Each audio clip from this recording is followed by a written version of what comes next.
Alors, c'est vrai que cette fête, elle s'appelle Sukkot. On dit Sukkot Hachem Sukkah, à cause de la Sukkah, que cette notion de Sukkah, on appelle vulgairement la fête des cabanes, le fait de s'asseoir dans une Sukkah. Maintenant, on sait aussi que c'est à ce moment-là que la Torah a ordonné la mitzvah de l'Ulav. Donc, on va prendre l'arba minim, les 4 sortes, d'accord, le Etrog, les Hadassim, les Haravot et le Lulav, et on va les remuer. Minatora, c'est une mitzvah, d'accord, de l'acheter et ensuite de le remuer pendant le Halel. Donc ces deux mitzvot-là, elles viennent au même moment, donc il faudra comprendre pourquoi est-ce qu'elles viennent au même moment. Ensuite, pourquoi, quelle est un peu la symbolique de cette mitzvah-là. Pourquoi est-ce que la fête de Sukkot, elle vient juste après Kippour?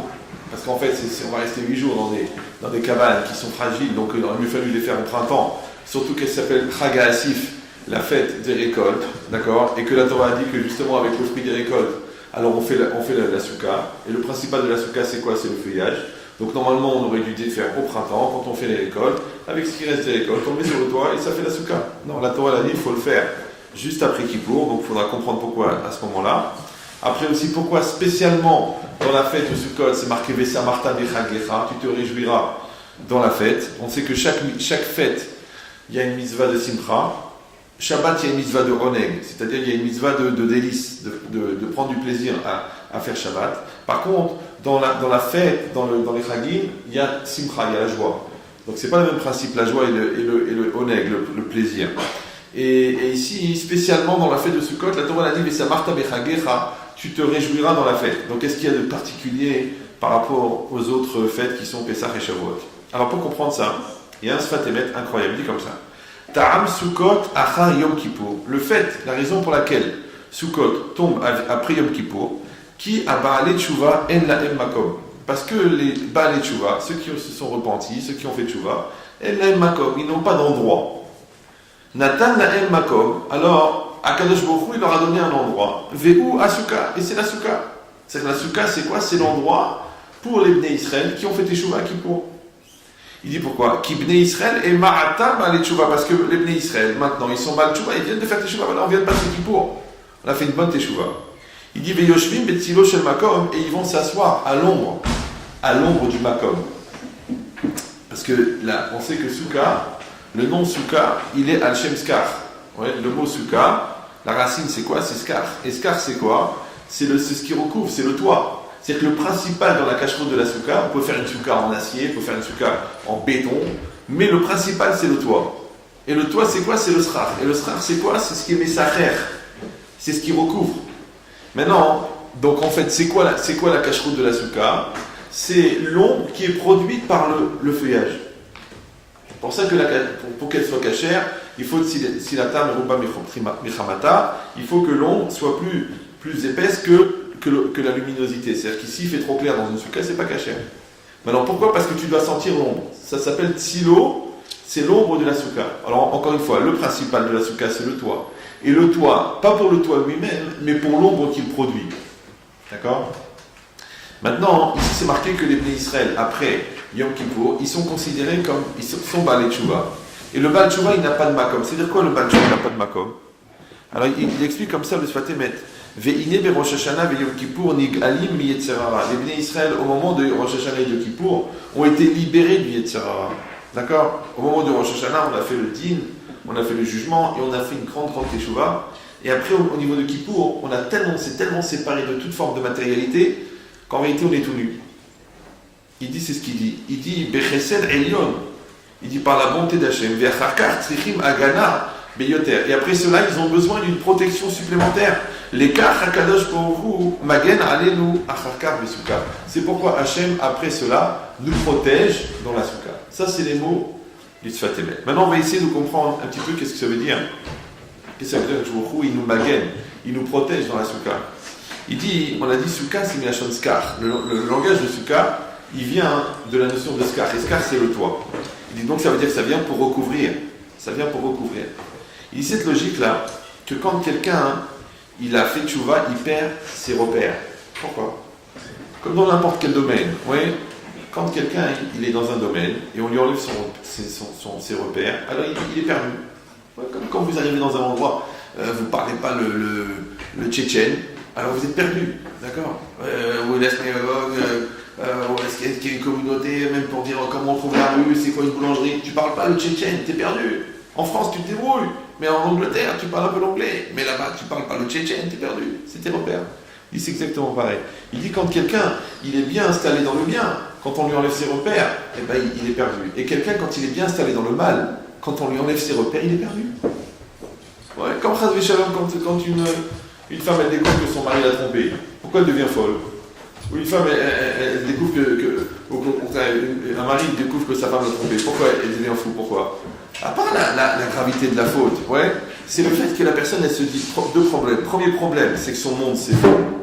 Deuxième problème, c'est elle ne sait pas avec qui elle est mariée.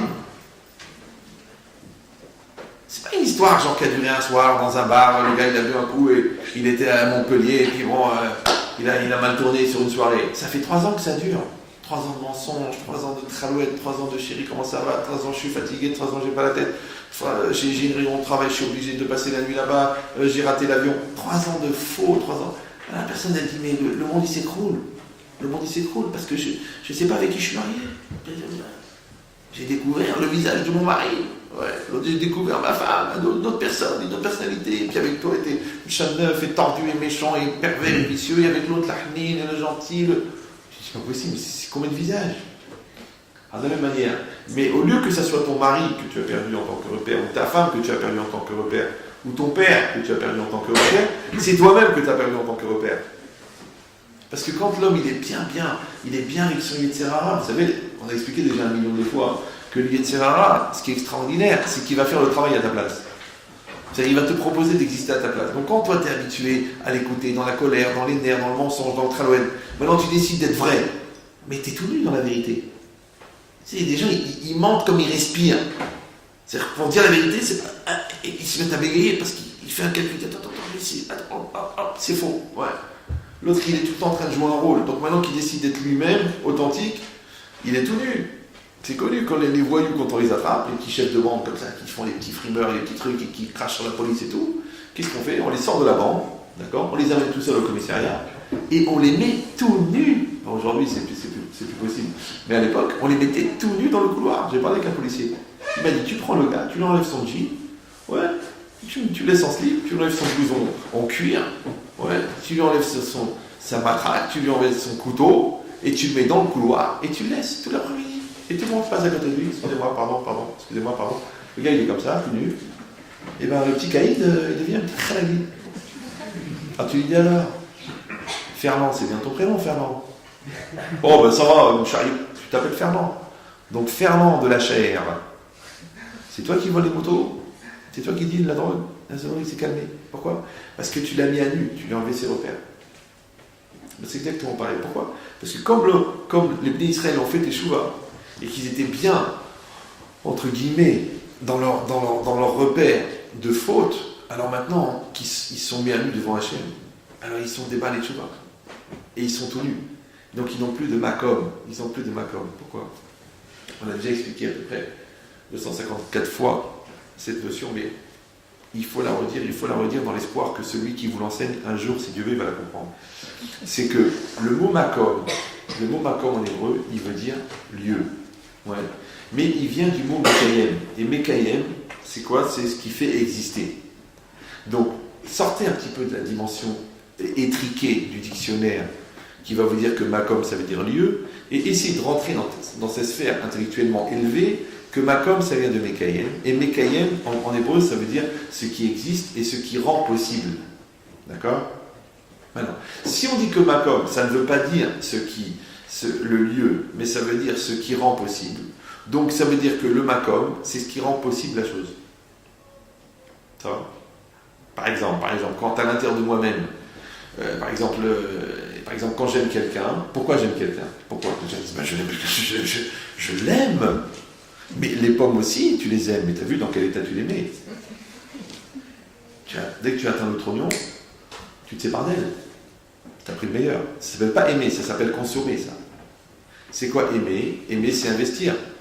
Maintenant, pour que moi, je puisse donner à l'autre, et pourquoi je dois donner à l'autre? Parce que je dois donner de moi-même pour créer pour l'autre un espace en moi. C'est que tant que l'autre est devant moi, ça s'appelle de la consommation. Mais quand la personne, elle est en moi, parce que j'ai sacrifié pour cette personne un espace pour elle, en moi ou pour lui, donc ça s'appelle que la personne, elle a un endroit. Ça va? C'est facile à comprendre? Oui? Donc maintenant, c'est pour ça qu'on ne peut pas trouver d'amour s'il n'y a pas de dépassement de l'égoïsme ou de l'orgueil. Parce que l'orgueil et l'égoïsme, comme on l'a expliqué 1 million de fois, c'est la dignité des nuls. Donc celui qui va être modeste, c'est simplement celui qui va être à sa place. Ou celui qui va donner à l'autre sa place. Pas la sienne, la place de l'autre. Maintenant, pour que l'autre existe dans ma sphère à moi, il faut que je fasse de la place dans ma sphère. Donc je ne peux pas être égoïste et généreux. Donc je ne peux pas être égoïste et amoureux. Parce que si je suis égoïste et amoureux, ça s'appelle de la consommation, et l'autre devient l'objet du désir. Et si je suis égoïste et généreux, ça s'appelle du partage, et donc ça veut dire qu'il y a un peu de sacrifice. Et voilà, vous avez compris toute la vie. Donc maintenant cet endroit que j'ai créé en moi pour que ce couple existe s'appelle le makom. Donc le makom ici, ça ne veut pas dire un lieu, ça veut dire ce qui rend possible. C'est la place que j'ai fait en moi pour toi qui a rendu possible que toi et moi ça existe. Ça va? Et comme maintenant je vous parle, vous m'écoutez. C'est gentil. Maintenant je ne dis pas forcément des choses que vous connaissez. Je ne vois pas parmi vous des gens qui ont fait une vingtaine d'années de yeshiva. Peut-être une dizaine. Oui. Donc maintenant, pour que vous compreniez ce que je dis, vous êtes en train de faire un espace mental dans votre esprit qu'on appelle la tolérance en français. Ouais. Vous dites, bon, j'essaye encore de comprendre son délire. Donc maintenant, cet espace que vous créez en vous, c'est ce qui rend possible la compréhension. Par contre, si vous êtes sur vos idées arrêtées, et si vous dites, tout ce que je ne conçois pas est faux, et tout ce qui ne rentre pas dans est faux, donc vous ne comprenez rien, puisque vous ne comprenez que ce que vous comprenez. Maintenant, il faut prendre le pari d'accepter de ne pas comprendre, et dans cet espace-là, d'un seul coup, vous allez dire, tiens, j'ai compris. Et comme comprendre, ça s'écrit avec un M, et c'est comprendre, donc il faut prendre à cœur pour comprendre, et quand vous prenez à cœur, vous faites pénétrer chez vous, et l'espace que vous avez créé chez vous pour comprendre fait que vous avez compris. Donc la compréhension, c'est pas une dimension intellectuelle, c'est une grave erreur qui a été développée d'ailleurs par un très grand joueur de poker qui s'appelait Descartes. C'est un truc incroyable. C'est pas grave. Oui. Ça s'appelle le discours de la méthode. Si vous l'avez lu aux toilettes, c'est l'occasion ou jamais. Ça peut aider d'ailleurs. Mais c'est quoi l'idée? C'est que la personne elle comprend qu'en fin de compte, la compréhension, c'est encore un espace que j'ai créé en moi. C'est-à-dire que le makom, le lieu intellectuel que j'ai créé en moi, cet espace que j'ai fait qu'on appelle l'écoute et la tolérance, il a rendu possible la compréhension. Donc makom, ça veut dire ce qui rend possible. C'est ce qui est mekayem. Ça va? Ça va, oui, non? Il y a déjà un cours entier sur ça, je ne vais pas vous le refaire ce soir, mais on a besoin de cet élément-là. Donc quand on dit que Baal Tshuva, il dit le Sfatemet, à Baal Tshuva en lo makom, il n'a pas de makom, et on a dit que makom c'est quoi? C'est ce qui rend possible. Or, à l'époque, chez quelqu'un qui n'est pas en maîtrise de lui-même, qu'est-ce qui rend possible chez lui? Chez un rachat, c'est quoi qui rend possible? C'est l'Yetzer Hara. Alors, je vous ai dit que l'Yetzer Hara, c'est le tapis roulant de la vie. Oui, parce que qu'est-ce que c'est l'Yetzer Hara? Laisse-toi aller, d'accord? Je vais faire à ta place. Donc tu vas passer ta vie à faire des choses que tu ne veux pas faire, ou que tu penses que tu n'aurais pas dû faire, ou que tu penses que c'est pas bien de les faire, ou que même si tu les kiffes quand tu les fais, après tu regrettes de les avoir fait. Ça va? Donc comme tu t'es habitué à vivre sur un tapis roulant, comme tu t'es habitué à prendre l'escalator, le jour où tu dis maintenant je ne mens plus, je m'assume, je prends des décisions, je ne vis plus selon des impulsions et selon le regard des autres, eh ben tu n'as plus de repère. Comprenez ou non? C'est comme quelqu'un, handicapé, il n'a plus de jambes, il n'a plus de bras. Alors on lui met un squelette électrique, là, le gars, et puis tac, il arrive à marcher, il arrive à courir. D'accord? Mais il y a un tricheur, qu'est-ce qu'il a fait? Il a des bras et des jambes, mais il a mis un squelette électrique. Donc maintenant il soulève 800 kg, il court à 80 km/h, tac! Le jour où on lui enlève le squelette électrique, il dit, j'arrive pas à courir. Elle est lourde la valise.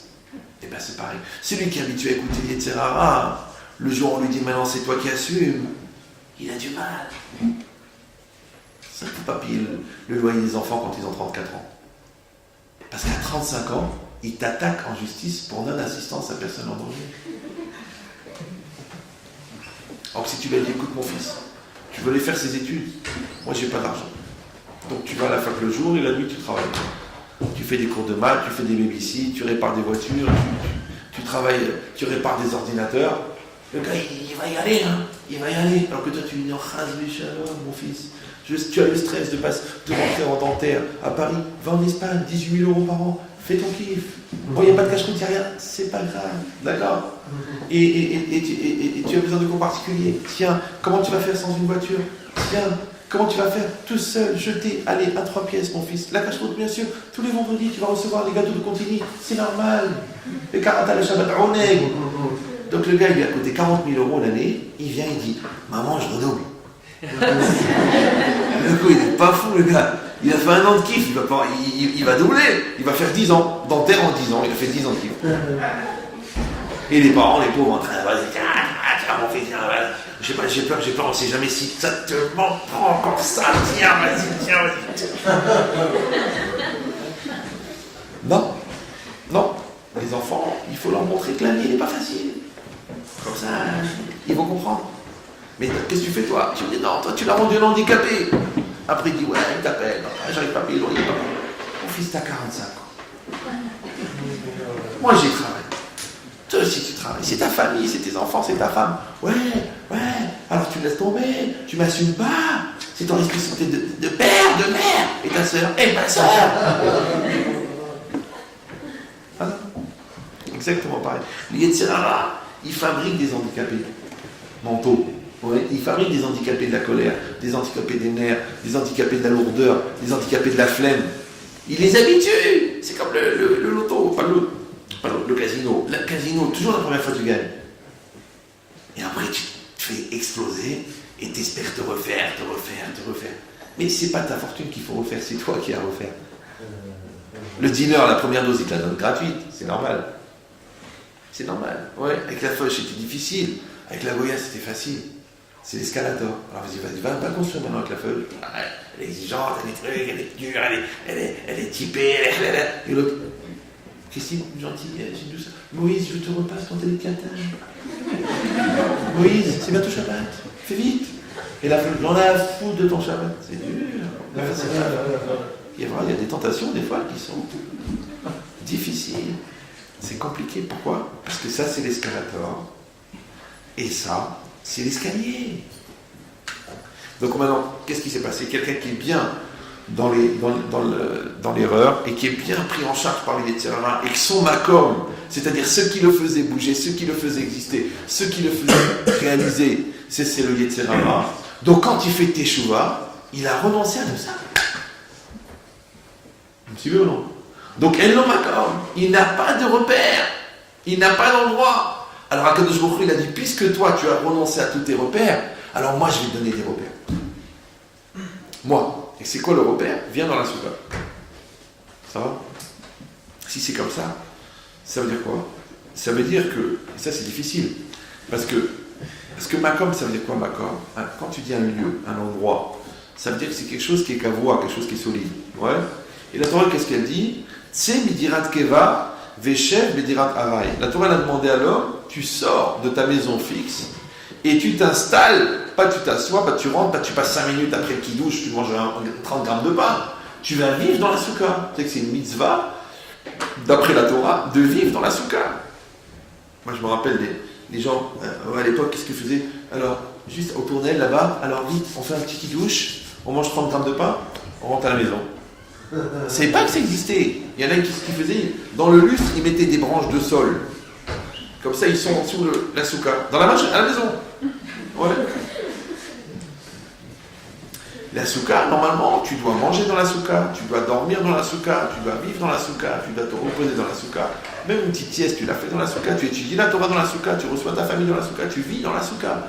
La Torah, elle veut que tu sortes pendant 7 jours de chez toi. Tu te dis, écoutez, j'habite à Neuilly, j'ai 8000 mètres carrés, enfin, c'est inintéressant. C'était pas possible. Je ne vais pas aller dans une cabane alors que j'ai 17 000 € de remboursement mensuel pour un crédit. À la limite, c'est idiot, c'est incohérent. J'essaie de prendre un peu l'accent, j'ai du mal. Oui. Mais c'est quoi l'idée?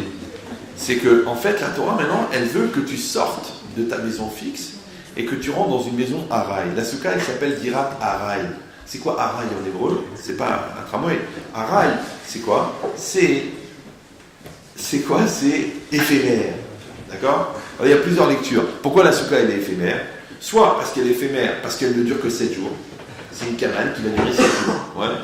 Alors, il y a pour ça qu'il y a une discussion, dans la Gemara sur la fabrication de la souka. Si on fait une fabrique, est-ce que la souka, elle doit durer 7 jours, ou est-ce qu'elle doit être fabriquée pour durer 7 jours? C'est que normalement, elle doit être d'une fragilité qui fait qu'au bout de 7 jours, elle tombe. Ou non, tu peux la faire en acier. Mais ce qui compte, c'est quoi? C'est que elle est araille parce qu'elle est éphémère dans le temps. On a décidé que ça durera 7 jours. C'est tout. Ouais. Donc la Torah, elle a demandé, elle a dit 7 jours. Donc est-ce que c'est éphémère dans le temps ou est-ce que c'est éphémère dans la construction? Ça s'appelle araï.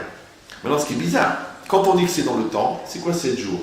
C'est qu'Hachem, il a créé le monde en 7 jours. Parce qu'il y a 6 jours de la création et un jour, le Shabbat, où il a aussi créé des choses. Il a créé le repos. Ouais. Donc le Shabbat, en vérité, fait partie de la création. Donc 7 jours, en fait, 7 jours, c'est un format.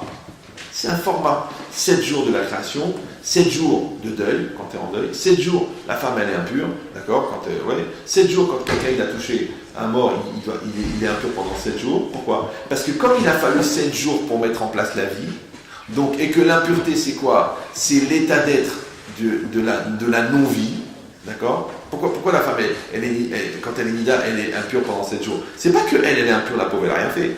C'est que ce sang-là, il contenait la vie. C'est-à-dire, il était potentiellement fécondable. Ouais. Quand il s'en va, c'est parce qu'en fait, il a perdu sa capacité à féconder. Donc, il part. Et ce sang-là, il est mort. Alors, la Gemara, elle dit que c'est le sang qui rend impure la femme. C'est pas que la femme, elle est impure, ça devait shalom. Ça va pas la tête, non? Ouais. Maintenant, si moi, je touche un mort, je deviens impur. Alors, ce sang-là, il rend la femme impure. Maintenant, comme elle contenait la vie potentielle et que cette vie l'a quittée en mourant, donc maintenant elle a été touchée par la mort, donc il faut qu'elle fasse 7 jours. Et c'est quoi 7 jours? C'est le temps qu'il faut pour remettre en place la vie. C'est pareil. Quelqu'un il est en deuil, donc il a perdu un vivant, donc maintenant il y a la mort, donc il faut 7 jours de deuil, d'accord, pour avoir à nouveau un contact avec la vie. Parce qu'Hachem il a créé la vie en 7 jours. Il avait une seconde pour créer la vie.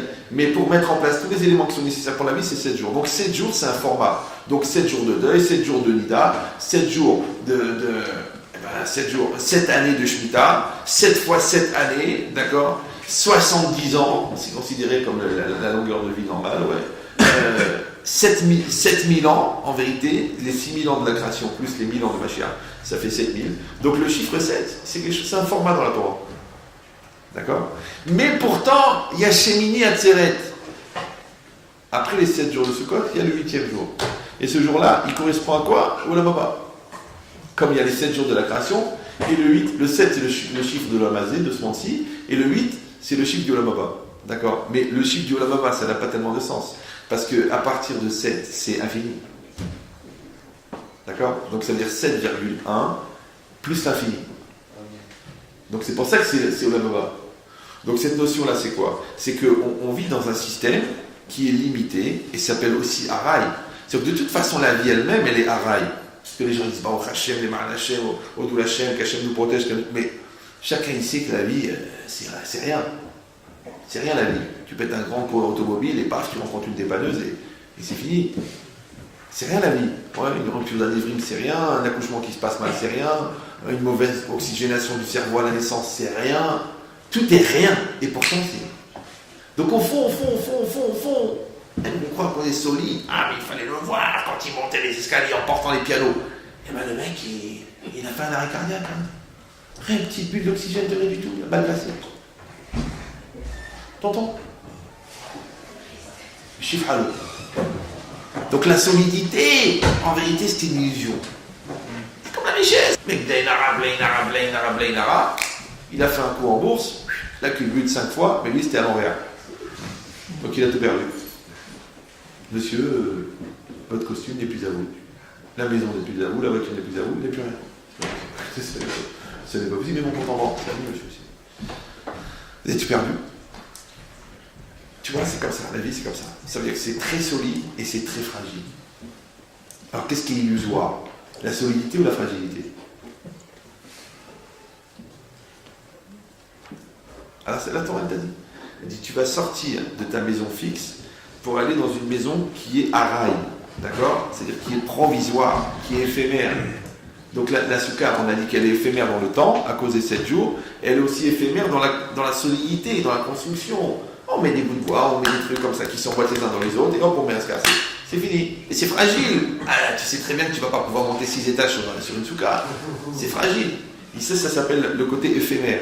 Maintenant, ce qui est bizarre, c'est que dans cette soukha, oui, il rentre le froid, il rentre le chaud, il rentre la pluie, il rentre le soleil. C'est bizarre, c'est censé te protéger, mais en fin de compte, ça te fragilise. Pourquoi? Parce qu'il y a la trace spéciale dans la soukha, qui n'existe dans aucune autre mitzvah. Ouais. C'est que mitztaher be mitzvah patour. Si quelqu'un il souffre dans la soukha, à cause de la soukha, il est exempté de la soukha. C'est-à-dire que si par exemple vous êtes dans une soukha et qu'il fait très très chaud dans la soukha, s'il fait aussi chaud dehors que dedans, vous devez rester dedans. Mais s'il fait très chaud dedans pour une raison quelconque, il fait très froid, il fait bon dehors, vous êtes exempté de la soukha. S'il pleut très très fort, vous sortez de la soukha. Ouais. S'il y a des millions de moustiques dans la soukha, mais il n'y en a pas dehors, donc c'est à cause de la soukha, vous sortez de la soukha. Maintenant je vous dis la vérité, ça n'existe pas dans les autres mitzvot. D'accord? Si quelqu'un il va crever pour mettre les téphilines, il va crever. Si quelqu'un il va tomber malade, pour les 4 verres de vin de Pessah, il va tomber malade 6 mois, il fait la mitzvah. S'il va avoir mal au ventre comme un malade, il va truquer. Si à Yom Kippour, si vraiment il n'est pas enceinte, il n'est pas en truc, ça va être très dur de faire Kippour, il va faire Kippour. Donc la seule mitzvah où, à cause de la souffrance, tu es exempté de la mitzvah, c'est Soukha. Bizarre. Donc qu'est-ce que ça veut dire? Tu es dans la Soukha. C'est quelque chose qu'on a dit qui est araï, et c'est quelque chose qui est fragile. Et d'un autre côté, on a dit que je crois pas la Torah, elle t'a dit, sors de ta maison fixe pour rentrer dans une maison qui est éphémère. Et d'un autre côté, on vient de dire que le Baal Tchouva, en fait, il n'a plus de repère, et donc Hachem lui dit, viens dans la soukha, et moi je vais te servir de repère. Ça veut dire que ça veut dire que la soukha c'est solide, et à la maison c'est fragile. C'est bizarre, non? Alors en fait, la logique elle est comme ça. C'est que quand tu es dans la soukha, qu'est-ce que tu as au-dessus de ta tête? Tu as du feuillage. D'accord?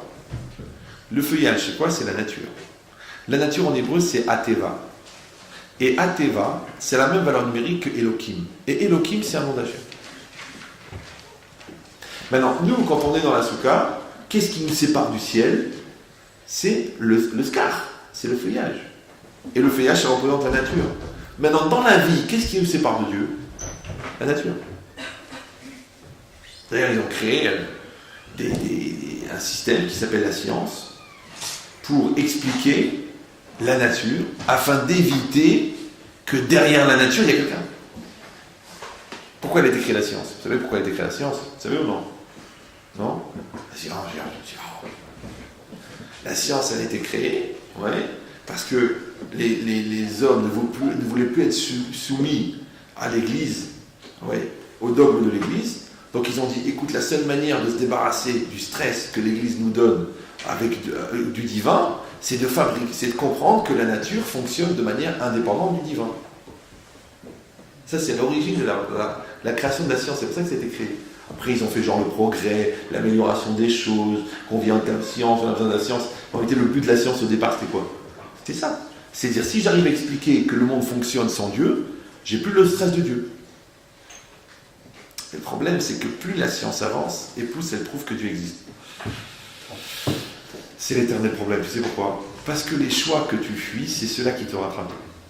Il ne faut jamais fuir ce dont tu as peur. Ce dont tu as peur, il faut l'affronter. On te stresse au travail, on te harcèle, on te traite de nul. Tu ne quittes pas ton travail. Tu restes au travail et tu vas leur dire, j'ai un contrat, je vais finir le contrat. Ah, on va vous faire la vie dure, vous n'allez rien faire du tout.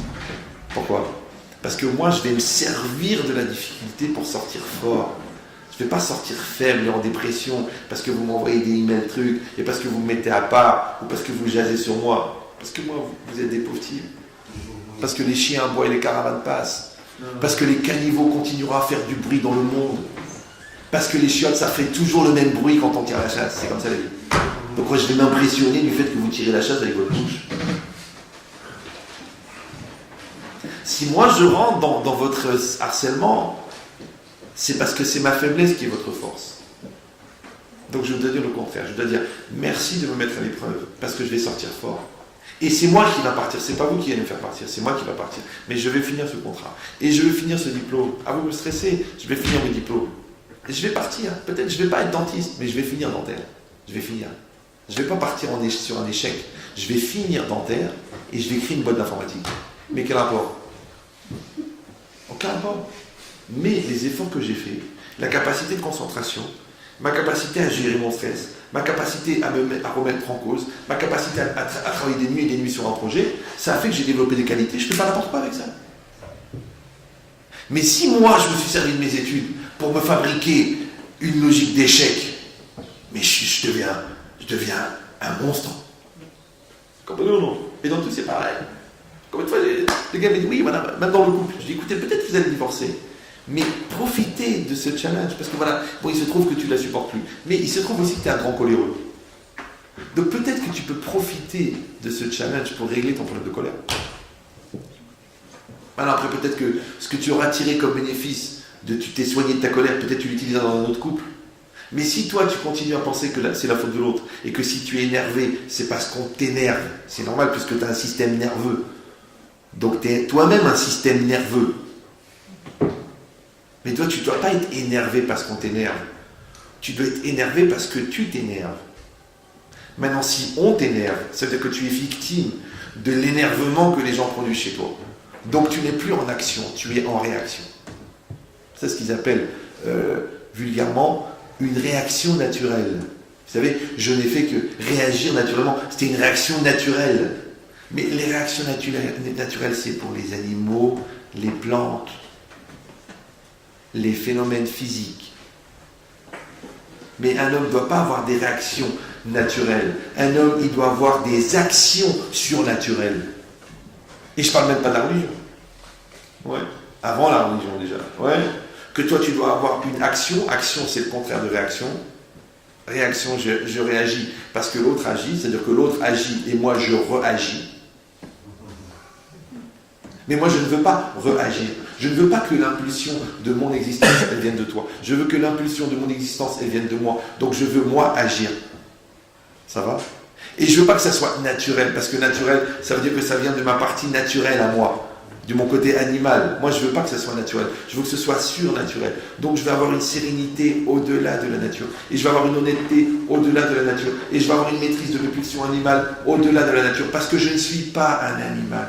Je ne descends pas du singe. Non. Je suis créé après la nature. Après qu'Hachem il a créé toute la nature, il a créé l'homme. Et l'homme, il est fait à l'image d'Hachem. Il n'est pas fait à l'image du singe. Donc c'est pas la peine d'aller aux zoo pour visiter ta famille, ça sert à rien. Tu donnes des cacahuètes en espérant une certaine reconnaissance qui te dira. Un jour il va se mettre à parler, il va dire enfin, vous reconnaissez, vous venez de nous. Non, tu n'es pas un singe, même si tu n'as pas exactement compris dans quelle branche tu travailles. Non, toi tu es une personne. Une personne, c'est un homme. Un homme, c'est une neshama. Une neshama, c'est une partie de Dieu. Tu n'es pas un animal. Maintenant, c'est vrai que tu as un corps et que le corps, il a une certaine autonomie. Mais après, tu dois décider qui c'est qui réagit en toi. Est-ce que c'est l'animal qui est en toi ou est-ce que c'est l'homme qui est en toi? Alors, quand la Torah t'a donné des obligations de attention à ce que tu manges, attention à ce que tu dis, attention à ce que tu fais, attention à ce que tu regardes, attention à ce que tu écoutes, ça veut dire que la Torah t'a dit apprends à maîtriser l'animal. Mais si tu dis mais laisse l'animal s'exprimer, suis ton instinct, aboie dès le matin, sois un chien libre. Fais une thérapie. Tu dis mais je veux pas être un chien libre. Je ne veux pas. Je veux être un chien frustré et un homme libre. La preuve, c'est que pour être libre, ils sont obligés de prendre des... Comment ça se fait? Si tu es tellement libre, pourquoi tu as honte de draguer? Pourquoi tu bois 6 verres et l'autre elle boit 4 verres? Tu vas la voir, vous êtes magnifique, vous êtes extraordinaire, vous êtes la femme de ma vie, c'est à vous que j'ai envie de construire, vas-y, va draguer. Oh non, oh non. Alors je bois 9 verres, lui elle boit 6 verres, alors tu sais que t'es mignon. Ah, toi aussi t'es mignon. Tu veux qu'on fasse des trucs tous les deux. Deux ivrognes dans la ruelle. Quelle histoire d'amour. Ça valait le coup de lire tous ces romans. Non, parce que tu n'assumes pas. Elle te plaît, va lui parler. Vas-y. Tu veux ce boulot, vas-y. Mais il ne veut pas me recevoir. Ben monte par la fenêtre. Vas-y, fais 5000 prospectus mêlés dans toute la France comme quoi tu veux ce boulot. Il va dire, mais vous êtes un fou. Il dit, ouais, je suis un fou. Je veux un fou. Je veux travailler avec un fou. Venez chez moi. Toi, tu dis, non, mais écoutez, j'ai envoyé ma lettre. Écoute, j'ai reçu encore un refus. D'ailleurs, elle n'était même pas ouverte. C'était tamponné dessus. Le poste n'est plus à pourvoir. Mais comment il n'est pas à pourvoir? Je veux ton poste à toi. Comment il n'est pas à pourvoir? C'est ça le problème. Et ça, c'est marqué ici. Il dit que toi, en fin de compte, vous avez compris, tu vas être soumis à la nature. Mais pas que la nature à l'extérieur, c'est aussi la nature à l'intérieur. Maintenant, la nature, on a une qui s'appelle Elohim. Ouais. Et Elohim, c'est quoi? C'est la partie, entre guillemets, physique des choses. Mais on n'a pas arrêté de réfléchir et de répéter pendant toute la fête Hachem ou à Elohim, à Hachem ou à Elohim. C'est quoi? Je dois savoir que Hachem, c'est lui Elohim. Donc derrière la nature, il y a Hachem.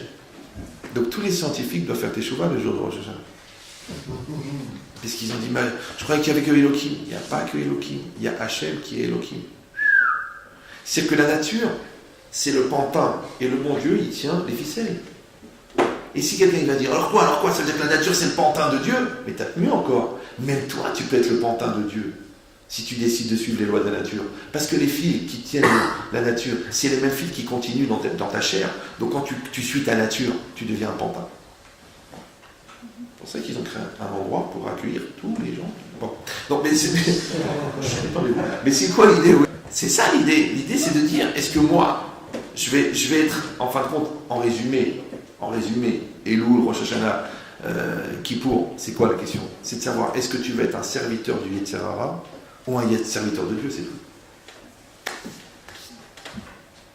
C'est ça le résumé. C'est bon.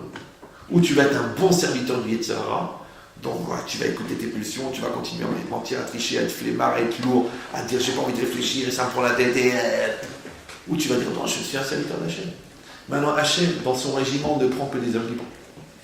Donc si tu t'es pas débarrassé de ta dépendance à la matière, si tu t'es pas débarrassé de ta dépendance psychologique, intellectuelle, eh ben, tu peux pas venir.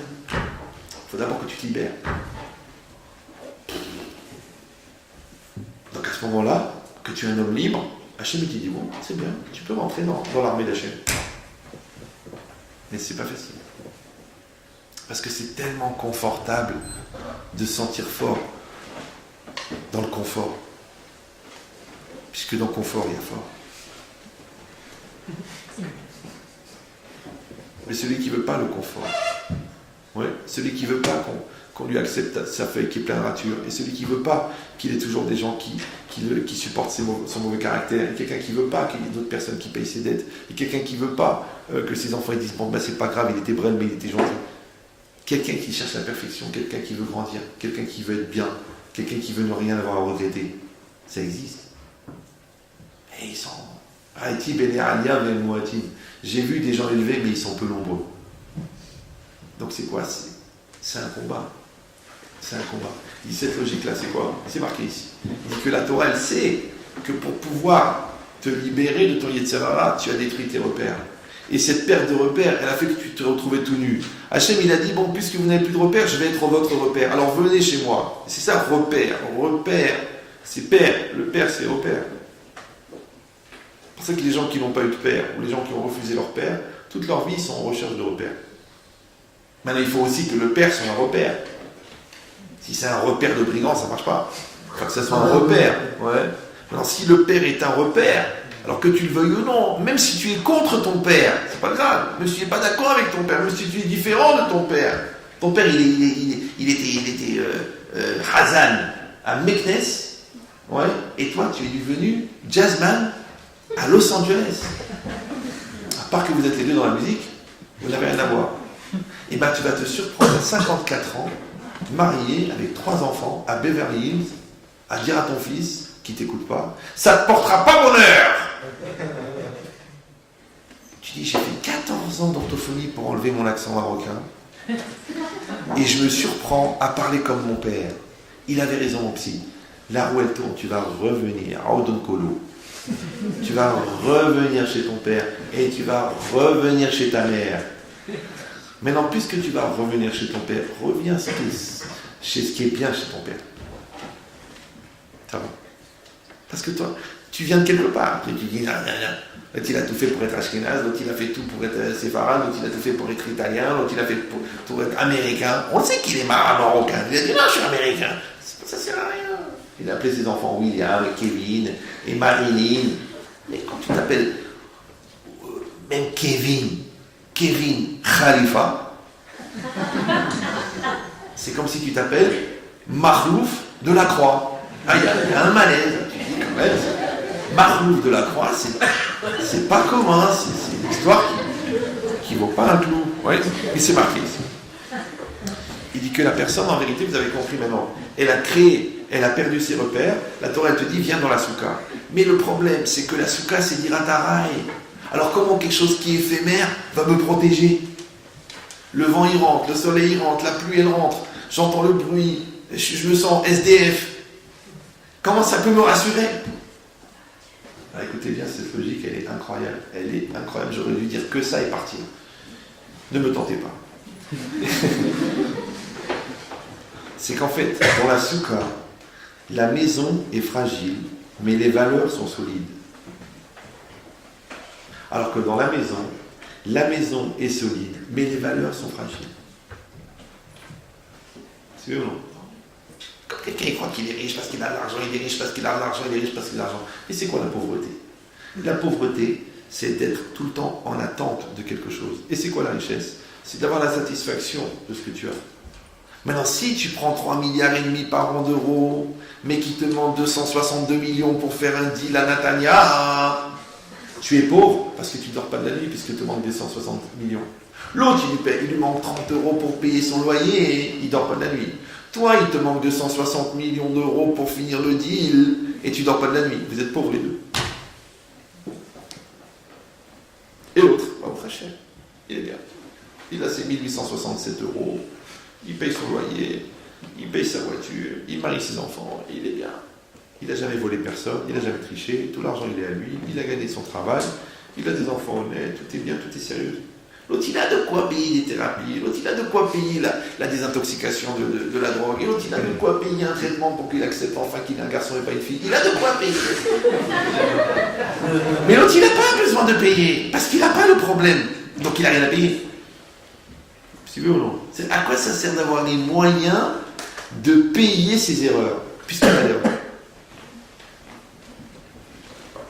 Donc, si la richesse, c'est d'avoir un correcteur, c'est d'avoir du Tipex. C'est ça la richesse. C'est de quoi mettre. C'est du Tipex sur tes erreurs. Mais moi, tu sais ce que j'ai fait, moi? Moi, j'ai appris l'orthographe.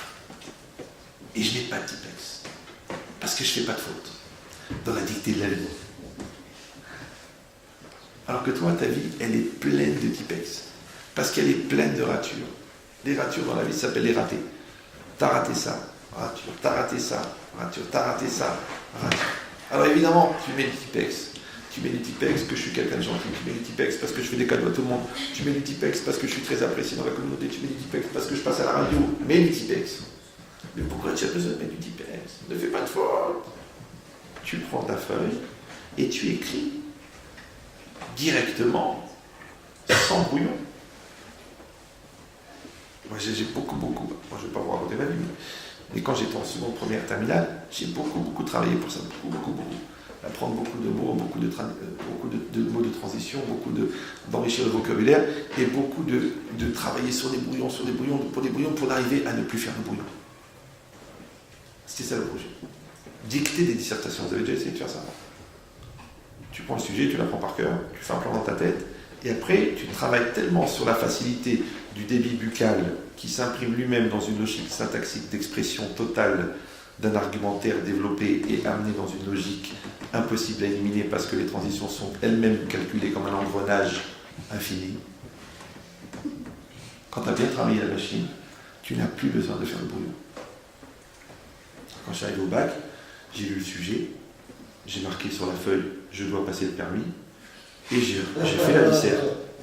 1 page, 2 pages, 3 pages, 4 pages, 5 pages, 6 pages, 7 pages, 8 pages. J'ai donné, regarde, il m'a dit, mais il vous reste 2 heures, c'est raté. 16, c'est bien. C'est bien, je te content.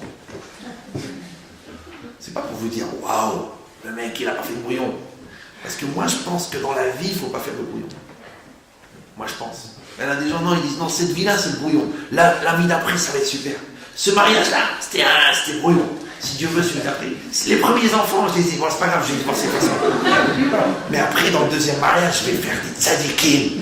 Il n'y a pas. Dès que la semence, elle est sortie de toi, 90% d'éducation, elle est terminée. Qu'est-ce que tu veux maintenant? Qu'est-ce que tu veux? Un âne, tu veux lui apprendre à faire du piano? Allez, mets-toi. Non, allez, vas-y, Mozart. Qu'est-ce qu'on appelle un âne Mozart? C'est Mouza. En hébreu, ça veut dire c'est bizarre. Ah, ça veut dire quoi?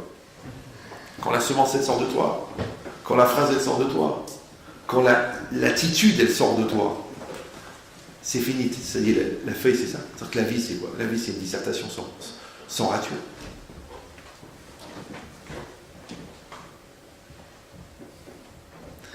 Je sais que c'est beaucoup, les gens me disent, une fois, une psychologue, elle m'a dit, arrêtez, j'ai cru de dire c'est normal, arrêtez. Votre normalité, c'est pas du normal. Ce que vous appelez normal, c'est pas normal. Les gens, ils viennent se joindre chez moi pour essayer de trouver normal ce que vous ne trouvez pas normal. Et moi, je dis, non, ça c'est normal. Ça c'est normal. C'est normal d'être bien, c'est normal d'être fort, c'est normal d'être heureux, c'est normal d'être épanoui, c'est normal de ne pas se prendre la tête pour des lourdeurs, c'est normal. Et je vais dire mieux encore, vous ne prenez pas mal. Vous êtes bien là? Ça va? Moi, je crois que la vie, elle commence après cette normalité. Elle commence après. Alors que les gens, pour eux, c'est déjà si j'arrive à être normal. Alors, ne prenez pas mal, hein. Mais je pense, en toute honnêteté, par rapport à ce que j'ai un petit peu compris des hommes et de la Torah, je pense que d'être normal, c'est normal. Ça va? C'est d'être mieux que normal qui est bien. Ce qu'on appelle en français tzaddik. Mais d'être normal, c'est normal. Vous prêtez une voiture à quelqu'un, il ne vous la casse pas, vous dites Razak, je ne sais pas si. Vous prêtez de l'argent à quelqu'un, il vous rend l'argent. Vous lui dites Odou la chaîne. Votre mari ne vous trompe pas pendant 10 ans, mais vous te faites le halal. Pourquoi? Tu connais les statistiques, tu sais ce qui se passe dans le monde. C'est extraordinaire. Donc ça veut dire quoi? Ça veut dire qu'il faut avoir cette ambition-là. Mais encore une fois, le problème, c'est quoi? C'est que les Yetzirah, en grand fabricateur d'handicapés mentaux, il nous rend dépendants, il nous rend petits, il nous rend mesquines, il nous rend menteurs, il nous rend débiles, il nous rend Allah, il nous rend paresseux, il nous rend lourds. Après on dit oui, j'en ai marre, je veux changer, je veux faire tes chouvas, Fais tes chouvas, vas-y. Et là, t'es tout nu. Alors le bon Dieu dit viens. Elle dit où je vais me réfugier? Dans une maison en béton, dans une maison en titane. Non, dans une cabane avec quelques branches. Je suis pas assuré. Tu m'excuses? C'est comme si je suis SDF et le gars il me dit bah tu sais quoi? T'as pas où dormir? Ouais, alors viens dans une autre rue. Je suis déjà SDF. Tu veux que je mette? Ouais. Quand t'es SDF à Neuilly-sur-Seine, il t'envoie SDF à Villeneuve-Saint-Georges, écrit Gaza partout. Tu veux dormir là-bas, toi, avec ta kippa? Ouais. Donc c'est quoi l'idée? Alors je vous dis pourquoi. La soukha, la maison est fragile, mais les valeurs sont fortes. Comme des gens qui voient, au Hachem, ils ont une bonne éducation, ils ont grandi dans le confort, et 3 fois par an les vacances, et le sport d'hiver, et l'ambiance, et la voiture à 18 ans, et le truc, et Louis le Grand, et le Khilalon, et le Rudadan, d'accord? Et à l'intérieur, ils sont fragiles. Et l'autre, il s'est battu pour rentrer dans la bonne école, il s'est battu pour son bac. Après, il travaillait un truc, après, il aidait ses parents parce qu'il devait payer ses études. Et le gars, les moyens, il les a pas eus, mais les valeurs, il les a. L'autre, il a tout eu facilement, mais les valeurs, il les a pas. Tu vois, le gars, il dit, je crois pas, t'as une femme magnifique, t'as des beaux enfants, t'as un bel appartement, t'as besoin de tromper ta femme avec ta chef des stocks. T'as 48 magasins, bon, Hachem. Tu prends tes 70 000 euros par mois. T'as une femme, c'est une ancienne Miss Israël. Elle est magnifique, t'as des enfants, ils sont... Je sais pas quoi dire, ils sont bronzés. Pour te dire que vraiment... Ils sont mignons, Natacha, Sacha, tous magnifiques, des enfants magnifiques. T'as été avec la chef du stock, 68 ans, sur une caisse, à l'arrière de l'entrepôt, dans le froid et dans le courant d'air. Elle est toute fripée. Non, c'est une histoire vraie. Et quand le gars, je lui pose la question, je lui dis franchement, parce qu'il y a sa femme à côté de lui. Je lui dis, mais franchement, t'as une femme. Bon, moi, je regarde pas les femmes, mais ta femme, elle est objectivement belle. Qu'est-ce que t'as été chercher? C'est ce qu'il m'a répondu. C'est incroyable. Il m'a dit, monsieur le rabbin, vous ne connaissez pas le goût du sordide. Je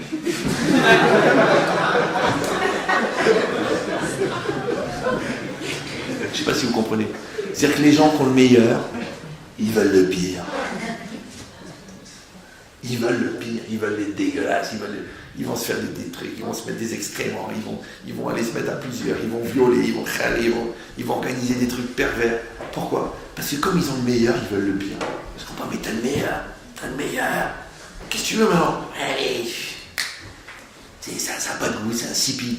Là, t'es dans le stress, la fille elle a peur, elle a 12 ans, t'es en Thaïlande, tu l'étrangles pendant que tu la prends. C'est un truc spécial. Tu payes pour ça? Oui, je paye la fille parce qu'après ils vont la tuer. Ah bon? Les gens ils font ça. Je dis, mais c'est des malades. Eh, monsieur Ravin, on a de l'argent, on se paye des plaisirs qu'on peut se payer. Des animaux. Des animaux à deux pattes. Ouais. Donc c'est quoi ce qui est marqué ici? C'est que tu vois, tu crois que la personne, elle a fabriqué des valeurs. Zéro. Que dalle. Rien. Ouais. Donc maintenant, en vérité, c'est quoi l'idée? C'est de se dire, quel genre de personne tu veux être? Et qu'est-ce qui va tracer ta vie? Et qu'est-ce qui va dicter tes choix? Et qu'est-ce qui va être ton squelette? C'est quoi qui va être ton squelette? Ta musculature et ton argent et ton bel appartement avenue Flandrin? Ou ta personne? Comment ça va se passer? Vous savez, les gens, je me rappelle dans des livres sur la Shoah, ils disaient que quand ils ont attrapé les nazis à la fin de la guerre, les gens qui étaient déportés, alors ils les frappaient et les nazis se mettaient par terre, ils pleuraient. Ils pleuraient pour qu'on leur laisse la vie. Alors le gars, il a dit, j'ai été 3 ans au Auschwitz, j'ai jamais vu un déporté pleurer. Il pleurait pas les gens. Il leur mettait des coups de bâton, il leur faisait des tortures, il les pendait pendant 2 jours par les bras. Et le gars, il pleurait pas. Il cassait en morceaux, il pleurait pas. Il allait à la chambre à gaz, tout nu, il avait plus de dignité que l'autre berger allemand que tu n'arrivais pas à discerner le berger de l'allemand. Les deux sont d'une sale race. Ouais. Et l'autre avec sa grande gabardine en cuir et sa casquette et sa matraque et sa truc. Ouais. Et après, dès que les Russes sont arrivés, il s'est mis en civil. Lui. J'ai rien fait, je n'ai fait qu'écouter les ordres. Mais au moins meurs dignement. Déjà, si tu étais un pauvre type toute ta vie, au moins ta mort avait une valeur. Les gars, ils n'avaient rien, ils étaient oubliés du monde. Ils étaient tout nus devant la chambre à gaz, ils marchaient comme ça. Et quand au moment de rentrer, il dit, une seconde, il va faire le crâne schéma. Et le gars, il faisait ça. C'est dans ces moments-là que tu vois la grandeur de quelqu'un. Quand l'autre, il a tout pris, tu dis rien, tu dis, ouais, mon argent. Ça s'appelle les valeurs. Maintenant, la Torah, elle ne va pas te donner des protections en titane. Elle va te donner des valeurs. Qu'est-ce que tu décides? Qu'est-ce que tu veux? Tu veux des valeurs boursières ou tu veux des valeurs humaines? Qu'est-ce que tu veux? Tu décides. Tu veux que ton couple il soit fondé sur des valeurs ou est-ce que tu veux que ton couple il soit construit pour des valeurs? Ouais. Est-ce que tu veux que ta femme elle t'apprécie pour ta valeur ou est-ce que tu veux qu'elle t'apprécie pour ta valeur? Parce que voilà, tu as eu un revers de fortune, et ben des 12 000 mensuels, tu es passé à 604 €. Elle te dit, écoute, je n'ai pas du tout grandi dans ce standing, moi, j'achète pas les faux Chanel et les faux Cartier. Moi, il me faut des vrais. Je suis allergique, ça me fait des boutons. Moi, le sac, il me plaît, je l'achète. Je commence pas à réfléchir. J'ai 28, tous les sacs Chanel, je les ai. J'ai eu un couple comme ça, je me une fois. Le mec, il me dit, écoutez, Raph, je peux pas. Elle voit un sac, elle veut l'acheter. Je dis, ben c'est bien. Elle dit, non, mais c'est que des Chanel. Que des Dior. Mais le dernier que tu vois, tu ouvres le Figaro, tu le vois. Ils ne le mettent pas dans le actuel. Hein, ouais. Tu ouvres le Figaro, tu le vois. La fille, elle l'achète. Elle l'achète sur place. Il me dit, moi, j'arrive plus. Et à ce moment-là, il ne fallait pas acheter quelqu'un Dans la famille, il y a la moitié des casinos de France. Tu épouses une Hanina de Sarcelles, c'est bien. Toi, t'as voulu, moi. Et elle te dit, mais moi, c'est mon standing. Donc, elle t'a épousé pour ta valeur. Ou pour ta valeur. C'est ça le problème. Donc, maintenant, ici, c'est pareil. Tu vas rentrer dans la soukha, et c'est vrai que c'est fragile. C'est vrai. Ouais. Et bien, ce que les hommes appellent la déchéance d'être soumis à la nature, nous, on appelle ça la sécurité. Parce que c'est ça l'éternel problème. Ouais. Les peuples, depuis 5000 ans, ils essaient d'échapper à la nature, de ne pas être soumis à la nature, de ne pas subir les lois de la nature. D'accord? Alors pour le tonnerre, ils ont fait le paratonnerre. Pour la mer, ils ont fait la digue. Et pour la rivière, ils ont fait le barrage. Mais Hachem a de l'humour. Il a de l'humour. Il va inonder des zones qui ne sont pas inondables. Il va faire des sécheresses de trucs, il va faire des virus. Tu te dis, mais il est beau là, mais est-ce qu'il est moche ailleurs? Ouais. Tu sais pas. Exprès. Et plus tu fais des trucs gigantesques pour te protéger, et plus il t'envoie des dangers microscopiques. Pourquoi? Parce que c'est lui le patron. C'est lui le patron. Tu réfléchis, tu décides. C'est qui le patron? Alors, tant que toi, tu veux absolument prouver que c'est toi le patron, alors lui, il se marre. Il rigole. T'es pas le patron. Tu vas utiliser une nature, mais tu vas surtout subir une nature. Et la nature, c'est quoi? C'est le bâton d'Hachem. Maintenant, la Torah, elle te dit, arrange-toi avec le bon Dieu. Tu dis, non, je m'arrange avec la nature. La nature est intransigeante. Essaye de sauter d'un avion, tu vas voir qu'en bas, on voit sur ton visage que tu as compris que la nature est intransigeante. On voit, t'es dispersé, t'es éclaté. C'est normal, parce que c'est pas possible. Alors c'est pareil, le feuillage, c'est Hachem, et nous on est dans l'ombre du feuillage. C'est tout, c'est l'ombre. L'ombre. Vous savez ce que c'est? Oui. L'ombre, c'est ce qui apparaît quand vous faites un écran devant la lumière. Intéressant au niveau physique. C'est que vous avez des rayons lumineux, d'accord? Les rayons lumineux, ce sont des ondes. Les ondes, c'est des photons, ouais. Et puis quand vous faites un écran, et que le flux des photons, il s'arrête, et bien ce qui apparaît derrière, c'est l'ombre. Super. Maintenant, par hasard, dans la Kabbalah, Orot Zeretsonot, la lumière, ça correspond en fait à la volonté d'Hachem, d'accord? Et que si la volonté d'Hachem, c'est la lumière, donc l'ombre, c'est quoi? C'est l'absence de lumière. Donc, c'est quoi l'ombre? C'est quand la volonté d'Hachem n'apparaît pas clairement. Maintenant, comme tu peux interpréter que les lois de la nature sont indépendantes de la volonté de Dieu, ça s'appelle que Dieu, il est à l'ombre. Ça va? Alors que si tu dis, mais non, au contraire, les lois de la nature, ça prouve Dieu. Ça prouve. Regardez-moi, il y a 8 ou 9 ans, un rabbin en Israël, un grand rabbin, quelqu'un lui a demandé, mais quand est-ce que l'Europe, elle va payer pour ce qu'elle a fait aux Juifs? Et comment elle va payer? On voit pas qu'ils ont payé. Moi, je trouve que les Allemands, ils s'en tirent bien, hein, franchement. Tout ce qu'ils ont fait, quand même. Puis avoir au moins 2000 ans de désert. Regarde, l'Espagne, elle a envoyé des Juifs. Depuis, Ferral, il ne reste plus rien. Martinez et Mangoulès. Ouais. Ils n'arrivent plus ils ne remontent plus. C'est fini. Pourtant, ils avaient une bracha de malade. C'était le pays le plus riche du monde, le plus civilisé, C'était la folie. L'Espagne et le Portugal, c'était la folie. Ils ont envoyé. Genre, on a enlevé la pile. Qu'est-ce qu'il a répondu, Laura? Il a dit, ils vont payer par l'eau. C'est bizarre. Vous écoutez tous les jours, inondation, la rivière est sortie, le truc, tout est inondé, c'est que de l'eau. C'est bizarre. Il y aura un grand nettoyage. L'eau, c'est... Le tsunami, il ne s'est pas passé n'importe où. Hein. Il s'est passé à un endroit où il faisait très chaud, les coins chauds de la planète. Mais c'est quoi l'idée? L'idée, c'est que la nature, c'est le bras d'Hachem.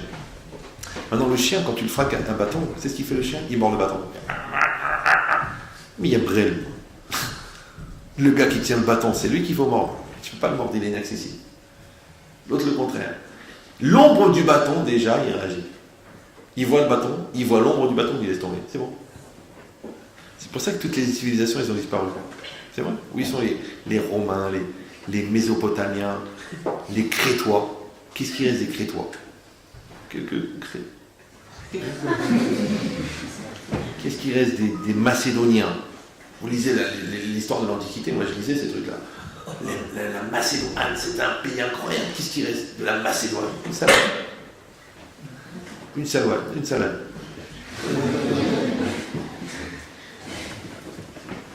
Il dit pourquoi? Alors les Khamis expliquent pourquoi. Parce que chaque fois, le peuple, la civilisation, elle arrive au sommet de sa force, de sa grandeur, de sa puissance. Regardez les Incas, il reste Incas. Ça veut dire vraiment, il n'y a plus rien. Ils ont tous disparu, on ne sait pas, ils réfléchissent. Quand je lisais encore un truc l'autre jour, ils ne savent pas, peut-être une épidémie, peut-être c'est pas possible, tout le monde est parti en même temps. Ben, il y a doucement, on se mélange, on s'assimile, on devient. D'accord. Non. Ouais. Donc c'est pourquoi? Parce que comme l'homme il arrive au sommet, le bon Dieu dit attention, c'est moi le patron. L'homme il dit non. Et ben il s'entête et il disparaît. Alors que le peuple juif, quand il lui prend la tentation de se prendre pour quelque chose, le bon Dieu il lui fait un signe, et le bon Dieu le peuple juif dit ok, c'est toi le patron. Et c'est vrai, regardez l'histoire juive. C'est quoi? Les bénis Israël sont bien, spirituellement, ils ont la bénédiction, ils se développent matériellement. Comme ils se développent matériellement, ils s'installent dans la matérialité. Dans la matérialité, ils font des fautes. Dans les fautes, on leur envoie des gens qui les fracassent. Et là, ils font teshuva, ils ont la bracha, ils réussissent spirituellement, ils réussissent matériellement, ils s'installent dans la matérialité. Aoudou Kolo, ils s'enfoncent dans la matérialité, on leur envoie des sauvages qui leur enlèvent leur matérialité, et ils font teshuva, et ils recommencent. Ça, c'est l'histoire juive. L'histoire non juive, c'est pas comme ça. Non. C'est quoi? C'est des gens qui sont des sauvages. Après, ils font des conquêtes. Les conquêtes, ils deviennent des conquérants, ils s'installent, ils deviennent sédentaires. Sédentaires, ils se cultivent. Ils se cultivent, ils deviennent faibles. Ils viennent les Visigoths, ils les massacrent. Mais ils croyaient que les Visigoths, qui étaient des sauvages, des barbares, mais je sais pas, 150 ans avant, 200 ans avant, les Romains, c'était pas des barbares. C'était des barbares, ils faisaient des sacrifices humains. Ils sont devenus genre le sommet de la culture. Ils sont devenus les Visigoths à Aoudou Kolo. Les Visigoths, ils sont installés, ils sont devenus sédentaires, ils se sont allégés, débauchés, et ils sont devenus d'autres sauvages, et à Aoudou Kolo. C'est comme cette histoire. Donc on n'a pas le même cycle historique, du tout. Ouais. Mais dans la vie d'un homme, c'est la même chose. Qu'est-ce que tu veux? Quelles sont les valeurs que tu veux qu'elles soient le moteur de ta vie? Qu'est-ce que tu veux? Tu veux des valeurs qui soient profanes ou des valeurs qui soient saintes? Qu'est-ce que tu veux? Tu décides.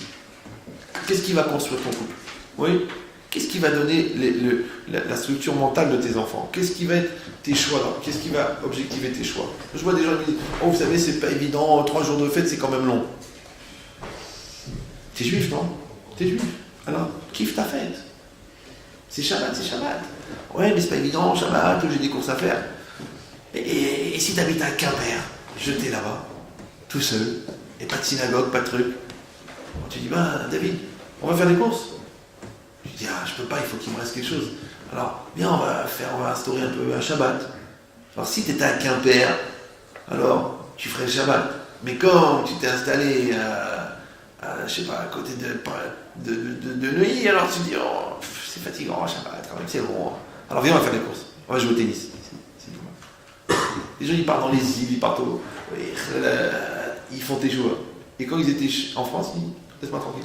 Les Israéliens, ils sont en Israël, la religion, et tu les vois à New York, à Los Angeles, et puis ils veulent faire tes choux, ils veulent faire Shabbat, ils veulent manger le kasher. C'est incroyable. Donc c'est quoi l'idée?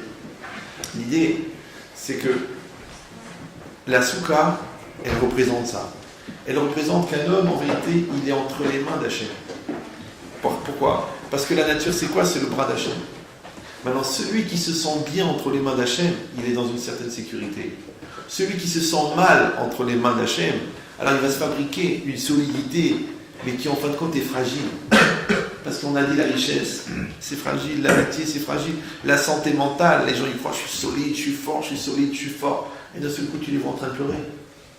Ils viennent te poser une question, ils se mettent à pleurer. Tu dis, mais attendez, ça fait longtemps que vous êtes dans cet état-là, là? Mais de quoi? De quoi parlez-vous? Non, mais cet état de fragilité, là, genre je vous pousse un peu, vous pleurez, ça fait longtemps? Ça fait 4 mois, pourquoi? Je pleure. Moi, je vais bien. Bon, là, je suis un peu sensible parce que je suis élu. Je dis, va prendre un médicament, papa. Va te soigner, va arrêter les pressions, va te reposer, va dormir. C'est que les gens ne se rendent même pas compte. Ils se détruisent de l'intérieur. Ils croient qu'ils sont comme les thermos. Vous savez, les thermos en inox. Vous avez vu ces thermos-là? Il est solide, le thermos en inox. Mais à l'intérieur du thermos, dans quoi on verse l'eau, le café, vous savez dans quoi? Dans du verre. D'ailleurs, quand il tombe le thermos, t'entends. Eh bien, il y a des gens comme ça, tu les vois comme ça, tu crois qu'ils sont des thermos. En fait, ils sont des calmos. Ils sont fragiles. Une baffe comme ça, une baffe de la vie, et paf, ils cassent tout à l'intérieur. Ils restent quand même. Genre, ils gardent. Mais à l'intérieur, ils sont. Non, c'est pas grave que tu sois en verre à l'extérieur. C'est pas grave. Mais à l'intérieur, tu dois être en titane. Un ilosaz. Oui, moi je me construis, et je me marie, et je continue à me construire, et je construis mon mariage.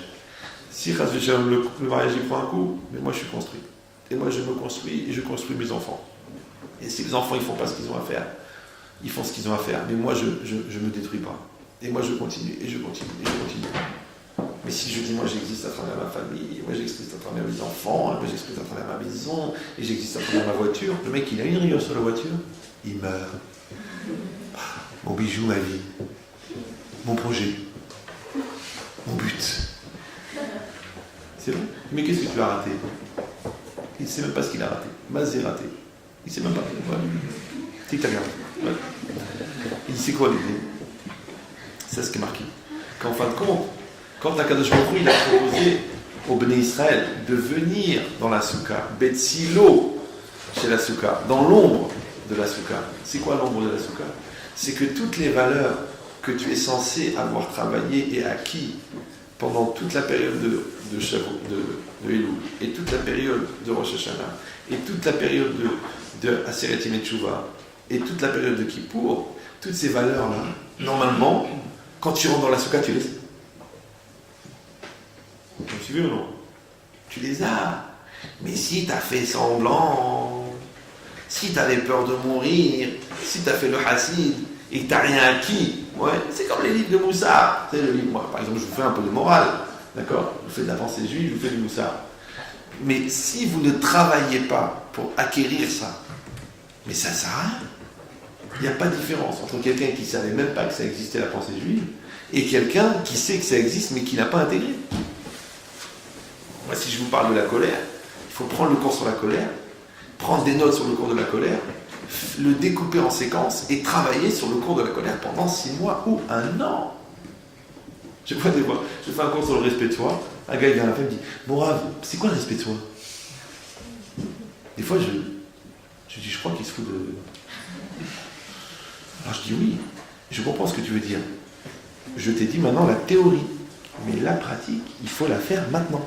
Tu vas sortir du cours, tu as pris des notes, tu l'as enregistré, tu l'as écouté, tu l'as disséqué, ouais, et dans le cours j'ai parlé, par exemple, de respecter sa personne, de respecter son passé, de respecter son avenir.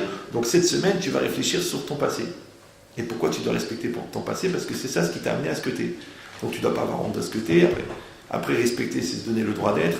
Donc tu vas chercher chez toi ce qui est positif. Pendant toute la semaine, tu vas chercher les points positifs qui te valorisent, qui te construisent, qui te truquent. Voilà.